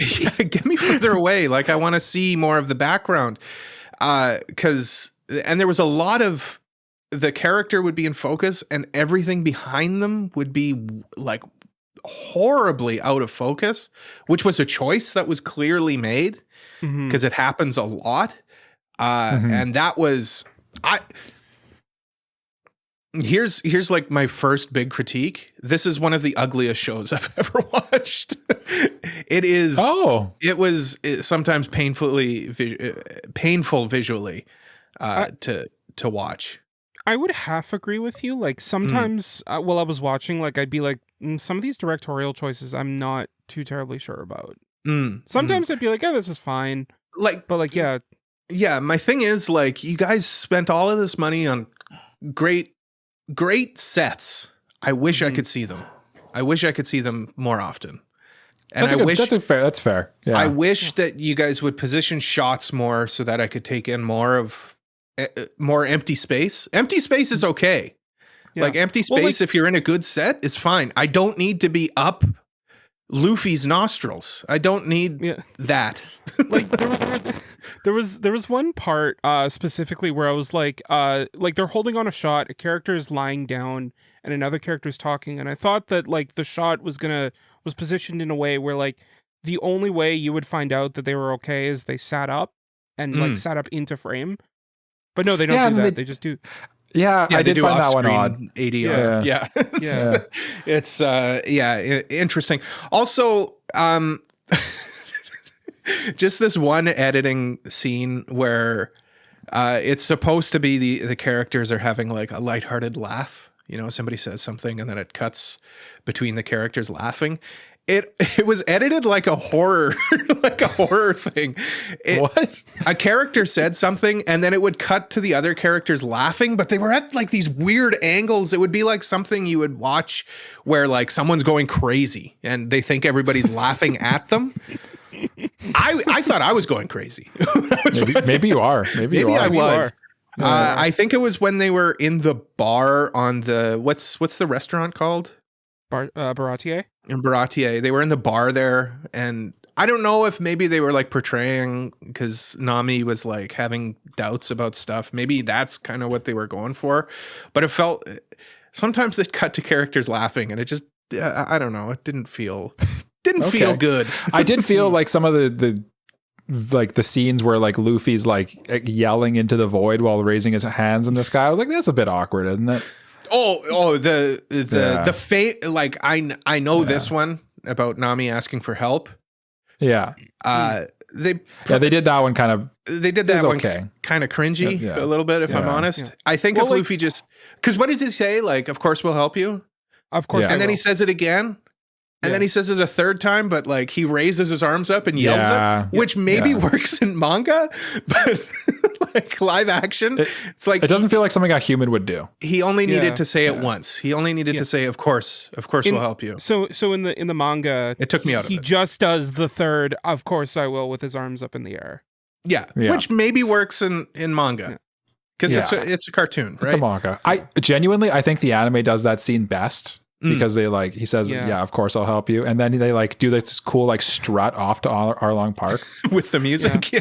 With the music. I was waiting for that music too. I know. Honestly though, like I didn't like that moment in the live action specifically because like she Nami flips from like go away to help me like that, and I was like, give me some more build up. Yeah, I thought she acted it well again. Like the acting was fine. It's just the pacing of gotta give praise to that. And he didn't need to say the line 3 times and the third time be a direct adaptation. I get why, and I get why people may enjoy that, but for me, again, someone who's not. I agree with you. It took me out of the scene because I'm like, okay, this is like an emotional scene, and then it went too far into the. Now I'm watching actors act, right? I'm watching actors act like a cartoon. Yeah. We've kind of bled into it a little bit. We're kind of in the plot type stuff. We've bled a little bit. But like, do you guys feel like you had any fears regarding later seasons of One Piece based on what you saw here, and why? Yes. Okay. So yes, Jay, this was your question. So I throw it to you, sir. So we kind of talked about how the CGI looks a little bit like not great. And knowing what I know about One Piece, knowing about like various power-ups and abilities and things like that, if they were to adapt like the ending or like close to like where we're at now in the manga and anime, I don't know how that's gonna look, but I don't know if it's gonna look good. Yeah, once we start getting into Luffy's power-ups and stuff like that, the whole Gear 5 and all of that. Yeah. I don't know that it's going to make it that far. I don't know. It's a popular show. It's really popular. It's really successful, but I could like even if they like just skip to the ending, like there would still be, they'd still have to show like some kind of similarity or something. From a plot perspective too, they've modified the plot so heavily that like they almost like from like this point on have created like a new timeline essentially. Like for example, like you don't learn Garp is Luffy's grandpa until like I think I saw it was like episode 400 of the anime. Yeah. And in this it's like day one. You basically learn it right away. And like there's a lot of stuff that's kind of like they've modified it so much that like it basically just causes so many chain reactions because and it's something like One Piece where everything's so intertwined and interconnected. It's like the butterfly effect gets magnified from that, where it's just like butterfly flaps its wings here. All of a sudden, I don't know, Smoker is the king of the pirates. And then it's just like, what is happening? And Cole's like, who is Smoker? Why is he in this? What's going on? It does seem to imply from other scenes in the live action though that like hockey still exists. Yes. And I think, to be fair, I think a lot of this is fine. Let's say they optimistically get up to Skypiea. Yeah. I think that's pretty optimistic. But like, or even if they make it to Water 7, I think they're still fine. I don't think they've modified it too crazily, you know? But I do think from like a CG perspective, like picturing Gear 5 Luffy in like 3D CG is nightmare inducing. Yeah. And honestly, Chopper next season is going to be a big test. Chopper's going to be a test for sure. Yeah. Especially like Chopper's other forms. Yeah. If we get to that. We'll see. Actually, I'm actually less worried about those because like CG's pretty good at doing big monsters. It's not good at doing humans that are like part monster. You know what? Actually, that's true. Chopper might not be as big of a test as maybe we're concerned with. Because I mean, Chopper's not human, right? There's not really that uncanny but at the valley. same time, Chopper's always on screen. Well, always like he's a very consistent character. It's definitely going to inflate the budget. I can tell you that much for sure. Not unless they squeeze the little actor into a trash can shaped like a reindeer, kind of like R2D2 style. They could do puppets. Sometimes. Maybe. I don't think so. You never know, right? Another plot thought, though. And this is another J one, I think. How close to the manga / anime is this live action adaptation? My answer is not that close. Not that close. But Jay, do you have any specific? Actually, Cole, what are your thoughts on this one? I echo Mike's thoughts completely. I'm curious though what Jay thinks about it. I like the point of this is to like for those of you that are like they are One Piece fans, but they for some reason haven't seen this yet, and they're like, how close is it? It's not. It's pretty. Pretty different. You won't be upset. I'll put it that way. Like it's not like they've drastically altered it, but similar to what I said with the characters, where they took the characters and distilled them to their essence. Yeah, and then just put it on the screen. Of what One Piece is. Yeah, it basically took the core bits of like what the spirit is, and there's some choices they make that I think are worse in my opinion, and there's some that are better in my opinion. And I think, like for example, Kobe giving Luffy his wanted poster. I think that's a nice touch. There, for example. Not having Arlong show up to the Baratier there. I was like, it makes no sense. But it's just like a convenient, that's how they've moved the plot forward for this world they've created kind of thing. So like, it's very different, but it's some good, some bad. I just thought it was so silly because Luffy hears about like everything that happened to Nami, and then later on in the help me scene, she's like, "You don't know what happened," and he's like, "You're right, I don't." Yes, you did. You just heard about it. You heard about it. Actually, I do. It's interesting though because like Arlong showing up to the restaurant. The restaurant. I don't know that's not part of the manga. That Don Krieg guy that we referred to earlier. The guy who gets just schmucked by Mihawk, which by the way, Mihawk, we didn't touch on Mihawk. They did a really good job with Mihawk. Oh, Mihawk's like one of the best like side characters. They nailed him. Yeah. The guy Mihawk schmucked actually is the guy who shows up to Baratier. Okay. If that's a change that they made, it was completely imperceptible to me. It worked. It works. It works. It just makes it less of an arc. That's all. And it made sense because that's when Nami reveals her kind of what's going on with her, and then that allows the plot to move forward from there. It simplified it, is what I would say. The changes that I would like to see were sometimes it felt like they kind of fell into being a crew a bit too fast. They became friends too fast, which, if anyone's ever heard my critique of something like Horimiya, where it just too much was cut that a manga reader would understand. It's like, oh, well, they've gone on all these adventures and stuff. They've actually been friends for a long time. Mm-hmm. For me, it was like a day. It's like a day. Yeah. And, like, now we're laughing together. I do horror vibes to them. I think one thing it doesn't really capture that I feel like that manga and anime kind of do a bit better is that like I think it's like almost implied in maybe my headcanon. I don't know. Jake can disagree with me.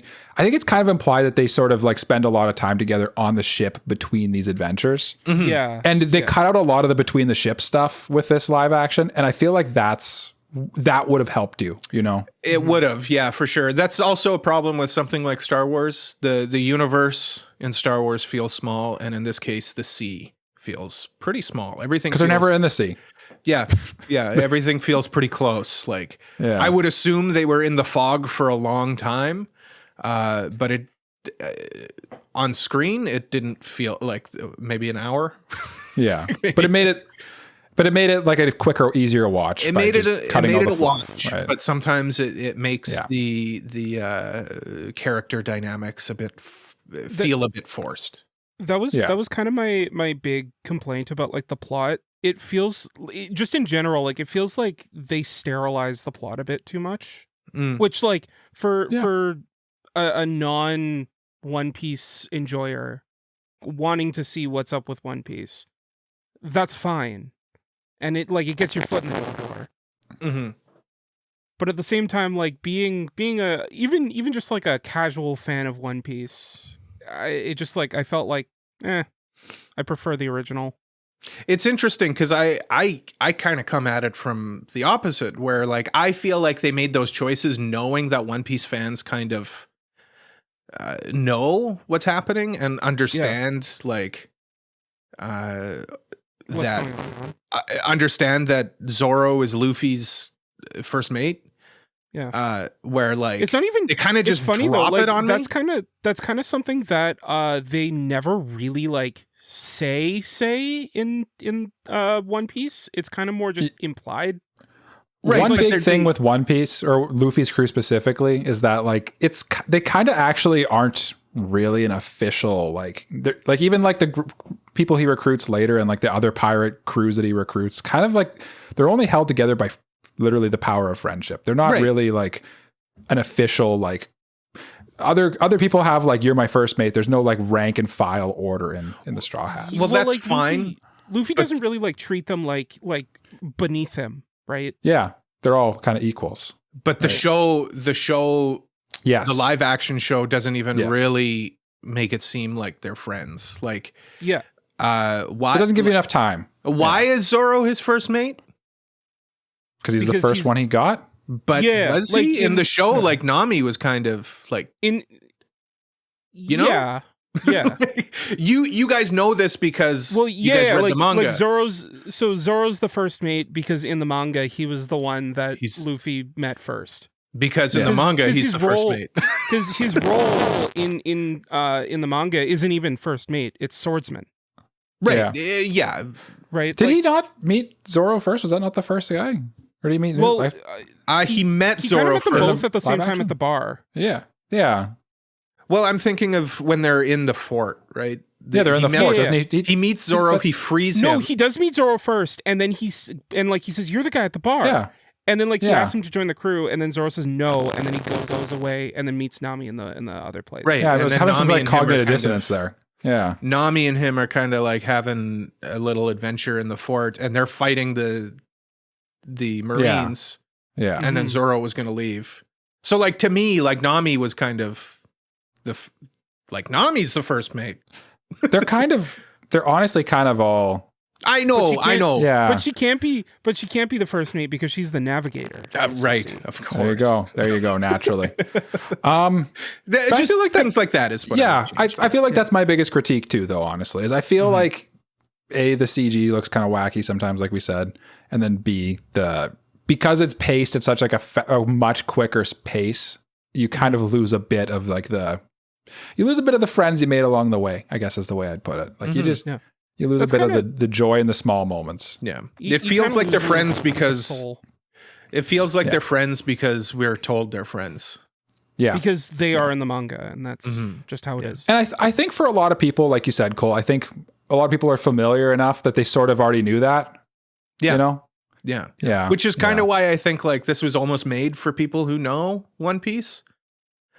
It's made like for both. It's a weird property, to be honest with you. This specific thing. Yeah. It's interesting. Okay.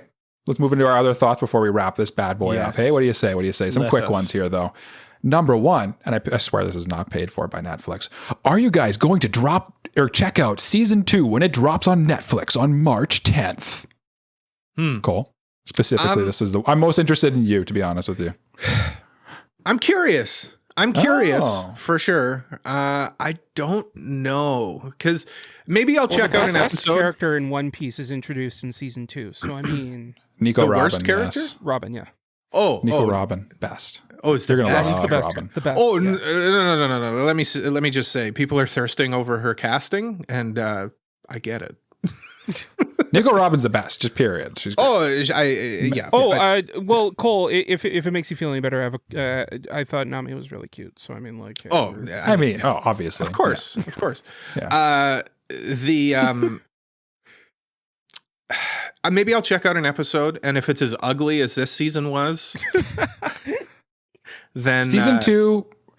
The interesting thing is that it promises to be. It should be a little more arc based. I expect it's going to be mostly Alabasta and then Chopper's, whatever his island's called. Yeah. So it won't. I don't know. They're really fast. They're pushing Chopper and the trailers and stuff. So yeah. I haven't seen any trailers for season 2 yet. I just know that. No. And I'm not even when I talk about the ugliness, I'm not even talking about the CG of it. I'm talking about the direction. I know what you're saying. yeah. If I see a blurry background, shutting it off. I'm turning it off. Okay, well, you might as well turn it off now because it's going to happen. That's how they film shows now, Cole. Jay, are you going to check out season 2? Maybe. I don't know if I'll check it out like the day it drops, but I might be like, huh, One Piece is out. Is it dropping the whole thing? I don't know if it's. I honestly don't know if it's. I think it is. Is it Netflix bulk drop? Yeah. Yeah, that's what they did for season 1. It's what they did for season 1, but they didn't do it for Stranger Things, though. I'm curious. They've been messing with their strategy. Like JoJo's is coming out weekly too now. They're announced. So I will be regardless either way. All at once. I'm looking it up right now. And while I look it up, this is another one specifically for, you know what? I'll ask it to Jay. Jay, are you at all tempted to check out the anime or manga now at this point? You know what? I am tempted to check out the manga every week in Weekly Shonen Jump every Sunday. Yeah. Interesting. Okay. Interesting. Yeah. I think Mike, this was a question for me. Yeah. There's the person who's never consumed any of this other than the scene of Luffy crying over the death of a beloved friend and laughing at it. Are you at all tempted to check out the manga or anime based on what you've seen here? Have we converted you successfully? You will be delighted to know. I'm curious about it. I guess that's as good as it gets for me. I'm curious. To add on to this question, Cole, how are we doing on your New Year's resolution? Oh yeah. I think the hate's gone down a little bit. You kind of get a little bit of it, do you think? I think like based on even this review right now, like you guys, if you guys came in here as One Piece fans and were like, this is the greatest thing, I would think you guys are delusional. Oh, no, I would agree. Yeah. No. But for you guys to be like, like it was okay, the manga is better, blah, blah, blah.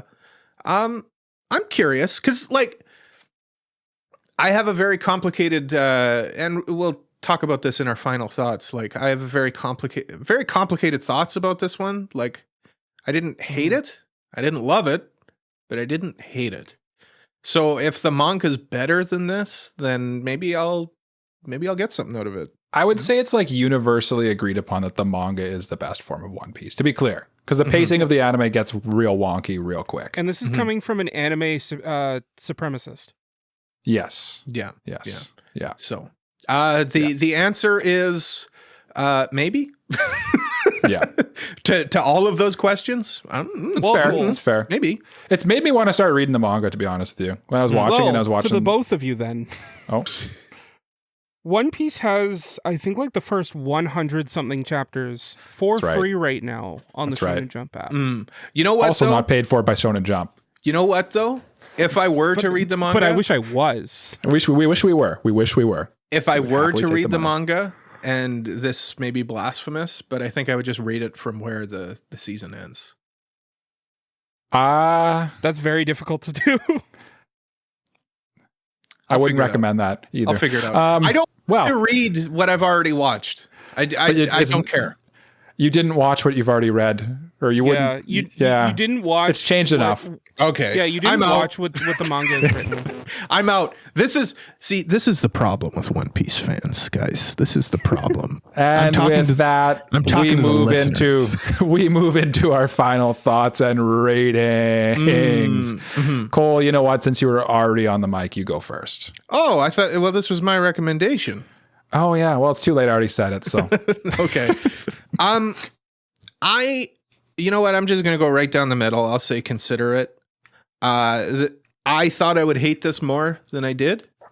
It was a slog. It felt like a slog. But looking back on it, there were some moments that were fun. It was a fun show. It was a fun show that I thought could use a lot more in different hands. I think this could have been handled better. Great sets, great prosthetics. Oh, costumes. Jay, you've praised the costumes a bit. Yeah. I'll just say sometimes they felt a little cosplay-y. Sometimes they felt a little corny. I just sometimes Luffy will be in his like classic Luffy attire, but like other times he'll just be in like other clothes. I like the other clothes. It was my issues was when Luffy was like in his red vest. He actually kind of looked a little weird with the straw hat on his head, to be honest with you. The straw hat was too small. Yeah. The hat was too small. It needed to go wacky looking. But like sometimes the costumes felt a little cosplay-y. Like the marine costumes, I think they could have done some work with that to make it maybe a bit less. I will admit, like the cap accurate? looked a bit weird. Oh, his hat? That looked corny as all hell. No. Like the fact that all like the cadets or whatever had like the baseball cap on. Mm-hmm. Like I'm talking about thing. I'm talking about Garth or whatever. Garp's his dog hat. His dog hat. I thought that was that's a whole thing. That's a whole thing silly too. But yeah, the uniforms I would have liked maybe a redesign on the uniforms. It looked a bit too cartoony. Like this is supposed to be like a military, like give them something a little bit more oppressive looking or impressive looking, rather than these corny ass bleached white, goofy looking. It's like in the no, I know that. That's the problem. I don't agree with him. I don't agree with him at all on this. That's the problem. Yeah. It looked like Marines. I thought they looked like Marines. Too accurate to it looked too accurate to the manga and to the anime. You wish they took more liberties, is what you're saying. Left it looking like people in cosplay sometimes. Okay. Yeah. Fair. Yeah. Jay, respond. This Consider is the best thing I've ever seen in my life. I am going to now bow down to. Oh no, I'm kidding. No. The best way I can put this is I enjoyed it, but I didn't love it. I think that like it had the spirit of what One Piece is through at certain points throughout the show. But there were some points that made me just kind of go, that's not right.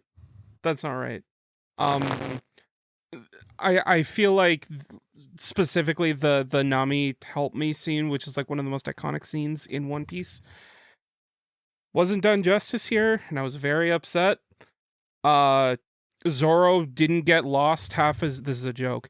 Zoro didn't get lost half as much as I expected him to. Like, you find him doing something somewhere that he meant to be at, which like oh yeah, that's a thing, isn't it? That is the whole thing. Zoro canonically it has like terrible sense of direction. It sort of gets. It's not. He's still trying to be impressive, Zoro, early in the manga too, though. So like, I feel like he gets a bit of a pass there, but yeah, it gets amped up later on. But yeah, again, that was a joke. Yeah. The direction is a little bit weird. The set design is fantastic. If you are, but I will. Okay, hold on.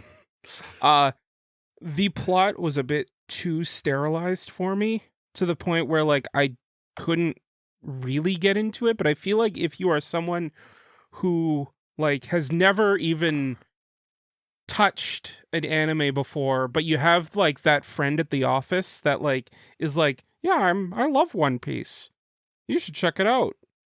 This is a pretty decent starting point. I worked with someone at my last job that got into One Piece through this show, so I can attest to that being a thing. But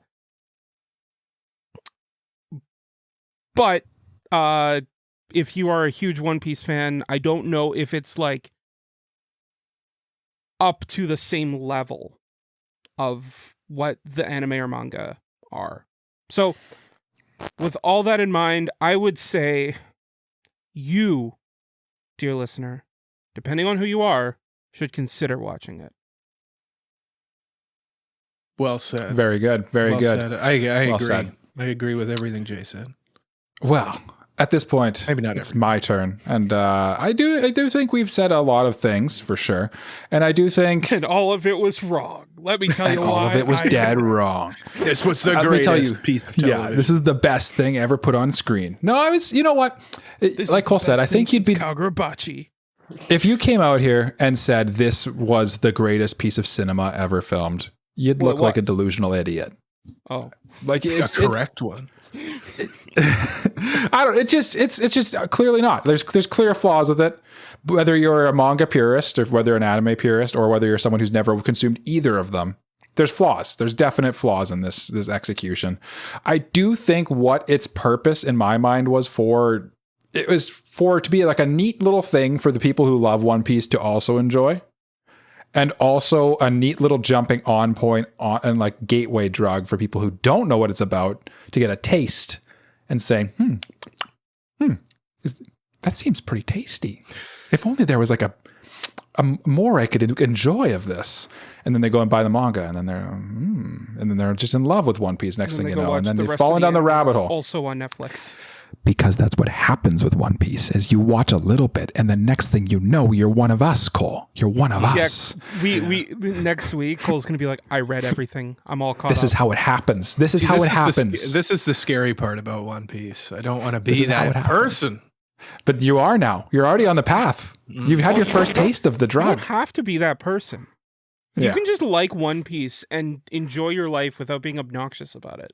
I do like the memes though that are like, I've never faced more peer pressure than having people try to get someone to watch One Piece. Yes. Yeah, it's a thing. It's a thing. It's true. But anyway, I do think that it is clearly flawed, but I do think it's an enjoyable time. I didn't have any issues watching it. It started out as a little like quirky and kind of weird and hard to get into at first, which I find is what happens when I watch something that has like a very like absurd and like very unique way of telling its story. Usually it takes a bit of like warming up to get into the world, but once I was in and I was locked in and enjoying it. I think some of the changes it made were for the better, some of it were for the worse. I'm sad that Down D Stairs is not a character anymore. For Jay knows what I'm talking about. Yeah. It was just a weird. I feel like I feel like by having Oda so involved in this though, I feel like we might have seen a little, like he might have like tipped his hand towards things that might come up later in the manga because he's like, no, I'm going to retcon this a little. Oh yeah. There was one part that made me go, oh, right. Yeah. Right. Maybe we So there's some things in there. There's a few things in there that kind of like, as someone who's like very into this, I was kind of like, that's interesting that he would choose that. That's interesting that he would allow that was his personal choice. But like, as far as someone watching something, I'd say for most people, this is going to ride the border of consider it tickle the jimmies. For me, definitely tickle the jimmies. Tickled the old jimmies thoroughly for me. And that's where I lay this one to rest. And so I hope this was helpful for you, dear listener. Let's hope this was helpful for you. I hope this was helpful. My brain's just mush at this point. I hope. Cole, take us home. Yes, Cole, please take us home. Yes. Yes. Leave a like. Let us know what you thought about One Piece live action. Don't tell me anything about the manga. Don't tell me anything about the anime. I only want to hear thoughts about the live action adaptation of One Piece from Netflix. We do have more reviews coming up. Our next review is actually our game review, and that is Needy Streamer Overload. Our next anime review after that is Now and Then, Here and There, and then our manga review after that is Botan Kamina Fully Blossoms When Drunk. Look forward to those. Thank you so much for Cole's One Piece phase. Look forward to my One Next Piece week. phase. I'm going to come in a full-on Luffy cosplay next week. That's what I'm going to do. I look forward to, you're already wearing he's wearing red right now, Jay. I did see that. Yeah. Mm. Interesting. Yeah. Thank you so much for listening to another episode of AniPro. If you liked it, please leave a like, subscribe, leave a review, tell a friend about us. If you really like us, why don't you consider supporting us on Patreon like these lovely people, Mr. Family Guy 36, Elijah Wood, Brainded B-Dog, Peach, Frama, Kratos, Just Juzz, Mogmog, Uncle of Light, Zaffron, Genus 26, and Taco. By supporting us on Patreon, you get access to all sorts of perks, and it really helps out the show. We're also on social media at AniProPod, and please join our Discord community to keep up with us and other listeners. Links to everything is in the description or at our website, anipropod.com. That was my first time doing it since coming back from Japan because Jay took the reins from me last week. Jay stole it from you, that devilish dog. That devilish dog. And You did a better Jay, you're going to lead us in a round of bye-byes. Make it a good one. All right. Well, let us all grab our drinks and join and sing along in a round of Binks Brew as we all say together, bye-bye. Yo-ho-ho. Yo-ho-ho, yo-ho-ho, yo-ho-ho, yo-ho-ho. We got Cole to watch One Piece, and he liked it somewhat, I think. Bye-bye! It's a song from the show, Cole. Oh, okay.